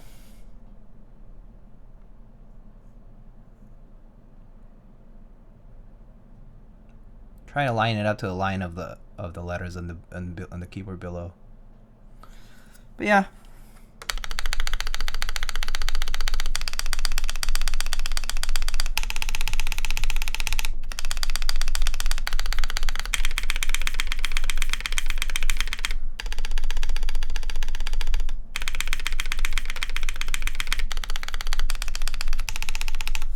Trying to be aggressive, and I think it's fine. So it's pretty good. I have to say I am satisfied. Personally, I like it. I think for $88 US, this key set, or 80, or is it 80? 88? 88, right? Or, oh, sorry, 70. 88, yes, 88. $88 US. This key set for 88, for that amount of compatibility, I would recommend it. I think it's really competitive. I think the moment this key set exceeds $100 US in price, or 110, I will be a little bit skeptical, personally, because it's like I have CRP options, I have other options, but I think under 100, for that amount of compatibility, it's really good. It's really good. How late am I? We're at the home stretch, so to speak. But I can type something small for you.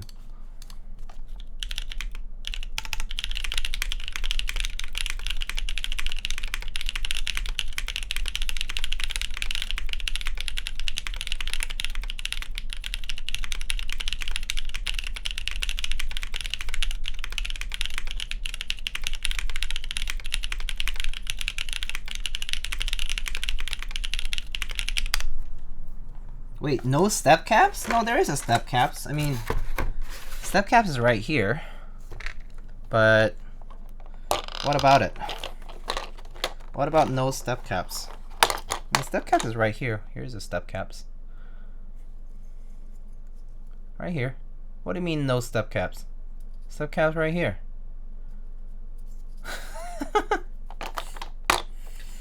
Yeah, it's right there, buddy.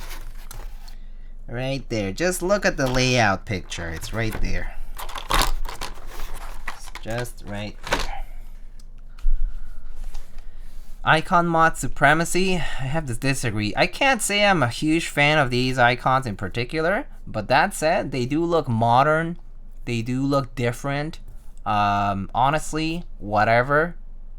I think if I'm gonna purchase this set and you know, I just resigned to the idea that this is just the way it's been designed, then I mean, I'm accepting that the moment I make that purchase. But that said, it would look kind of interesting with like an icon text kind of modifier. Maybe in the same style. I don't know. I actually think these icons are okay. Maybe if you did text only on these guys and maybe changed it up a little bit here and had like text icon, that could look interesting too, by the way. Just a thought. Because the font itself is a pretty clean, it's pretty nice font. The typeface on this is pretty clean. It's really nice. So I am wondering if they changed this to text only over here.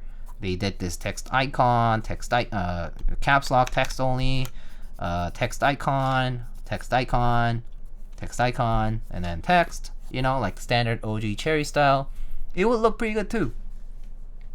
But I don't know if they're going to do that. It is molding equipment that you have to pay for. This is double shot, so they are paying for molds for every legend that they develop. So there's that. Yeah. Yeah.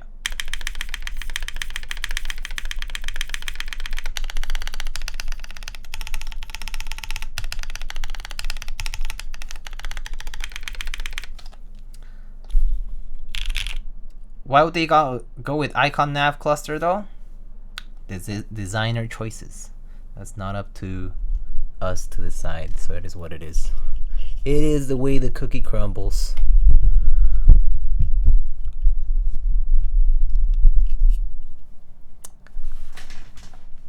Anyway, I think that's all.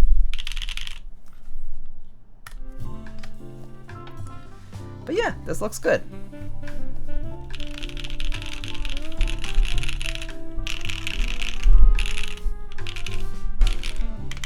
I'll probably take the picture of this board with these caps later on. It is indeed subjective at the end of the day. And good night, Ninewalker. Have a good one. Have a good early morning tomorrow. Okay. Oh, not plugged in. Great. I'm a very smart person. Okay, so yeah, hopefully you will see more colorways for sure. You know, this is the first of a series. So we definitely can expect a lot more in the future. It is just the beginning, you know. To criticize it too heavily might be perhaps too heavy-handed. Giving, you know, constructive feedback is not a bad idea. You can always do so, but you know, keep in mind, I'm sure they know. I'm sure they know. It's not like they don't know and they just blindly decide to make these choices. Again, you know, the people involved have been around for many years too in the community, so they know.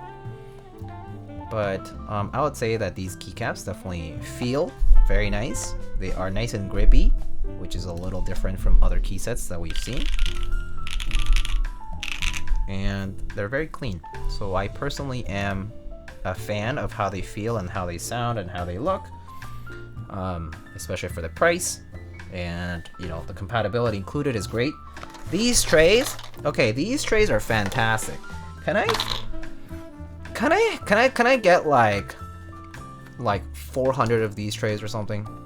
Cause look at this. Look at this.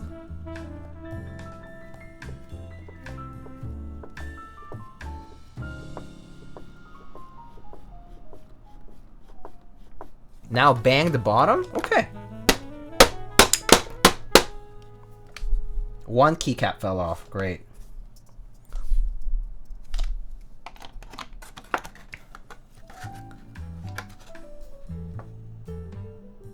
Look at this.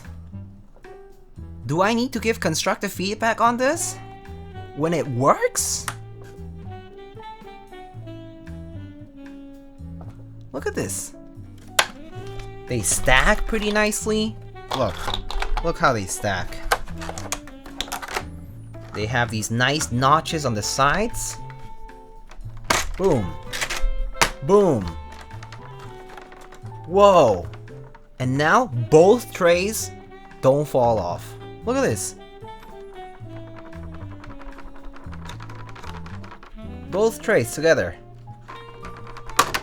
Okay, finally fell off.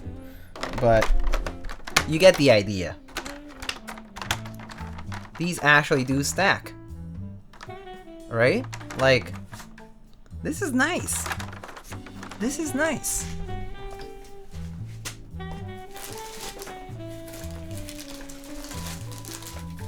I mean, if you're curious about the way they arrived in the box, they just had this piece of foam here, piece of foam in between this one. It was closed in, right? Maybe the ISO enter was somewhere here, you know? But, you know, it was like this, stacked with each other. And then, in this nice box. This nice box that just fits these guys.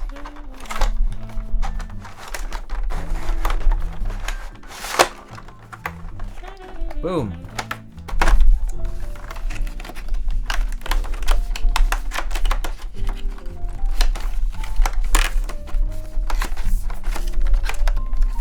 You can actually use the box again. Well, assuming I'm smart enough to close it, but there we go. This packaging, clean. Constructive feedback: plastic is bad for the dolphins. This is true. Plastic is indeed bad for the environment, but that said, it is more functional than the trays that we have for GMK, so pretty good.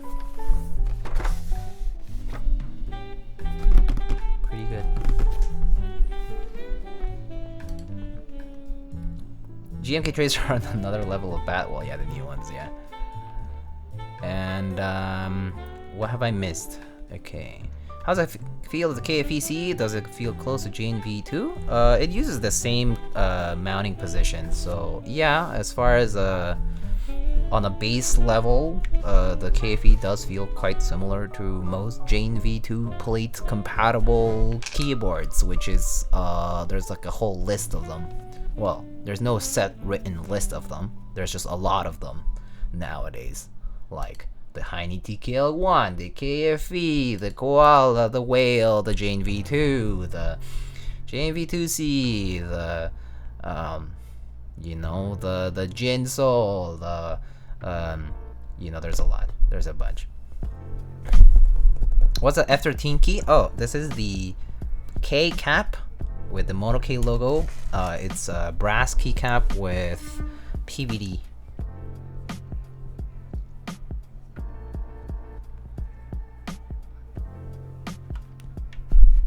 If it works, don't fix it. Yeah, exactly. I do agree with that wholeheartedly. Alright, so here it is, my friends. The Series 1 key set. Pretty nice.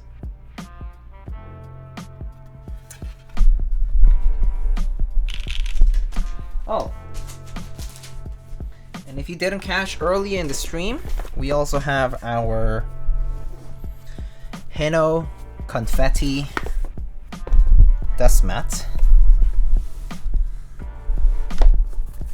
which is a slightly smaller version of the regular Deskmat.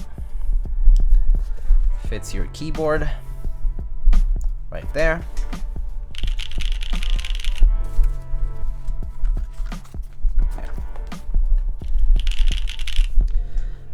It is kind of unfortunate that the mouse maybe is a little tight for that. I'm going to try to see if is it a suave blue color. Yeah, it is a blue, nice darker blue color.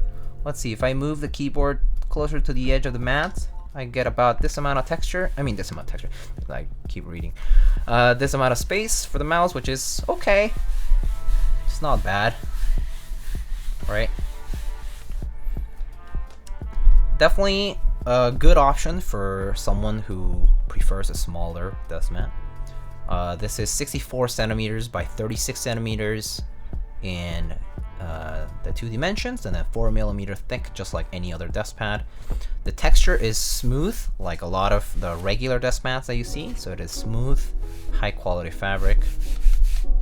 It's pretty nice, you know. So unlike, you know, this gaff desk mat has a rough texture, this has a smooth texture. It's quite similar to that. Nice and smooth texture, stitched edges, colored and everything. Pretty nice. But yeah, so this is what it would be like, you know, maybe playing games. You know, you got a flick, you know. Still, not bad. Not bad. But yeah. That's the Heno Confetti Deskpad.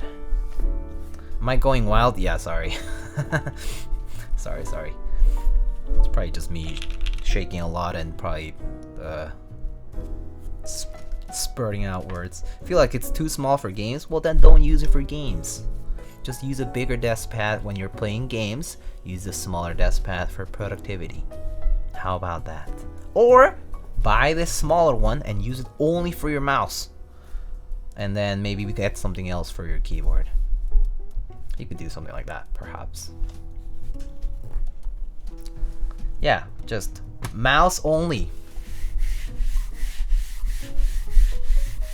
And I don't know, you'll put your keyboard somewhere else. But alas, I don't know what type of gamer you are, so that's up to you and you'll figure it out yourself. Alright, here is the keyboard bottom. For those who wanted to see the bottom of this, and I'll wipe it off.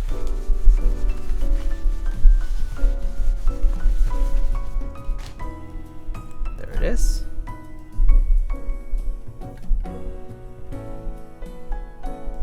Nice and shiny PVD brass for the weight. Alright, well, I think that's all I have for tonight. It's been a longer stream, and I'll probably let you guys go. And I'll see you guys on the next one. We'll raid somebody else if there's somebody to raid. If not, we'll just wrap it up. Let's see, I see Starfire Penguin doing some keyboard mods on a Mode 65 and a Keychron Q2. I see Mr. Gioran customizing custom cables if you want to check out some custom cable making. I see Roly is doing an Oxalis 80 build. And I think that's it for keyboards. But yeah. I know I see Lalabot, but they're doing a Rubik's Cube thing, so not keyboard related. Alrighty, let's go raid either Mr. Gioran or Roly.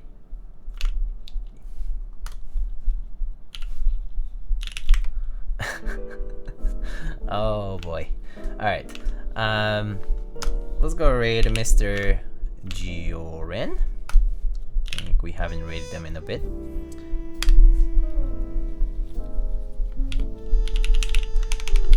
Meowgo raid. Lightning raid. When will we have... Let's see. When... Lightning keyboards...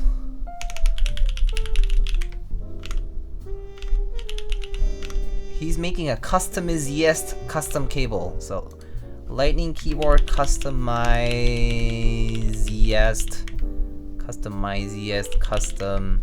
cable when?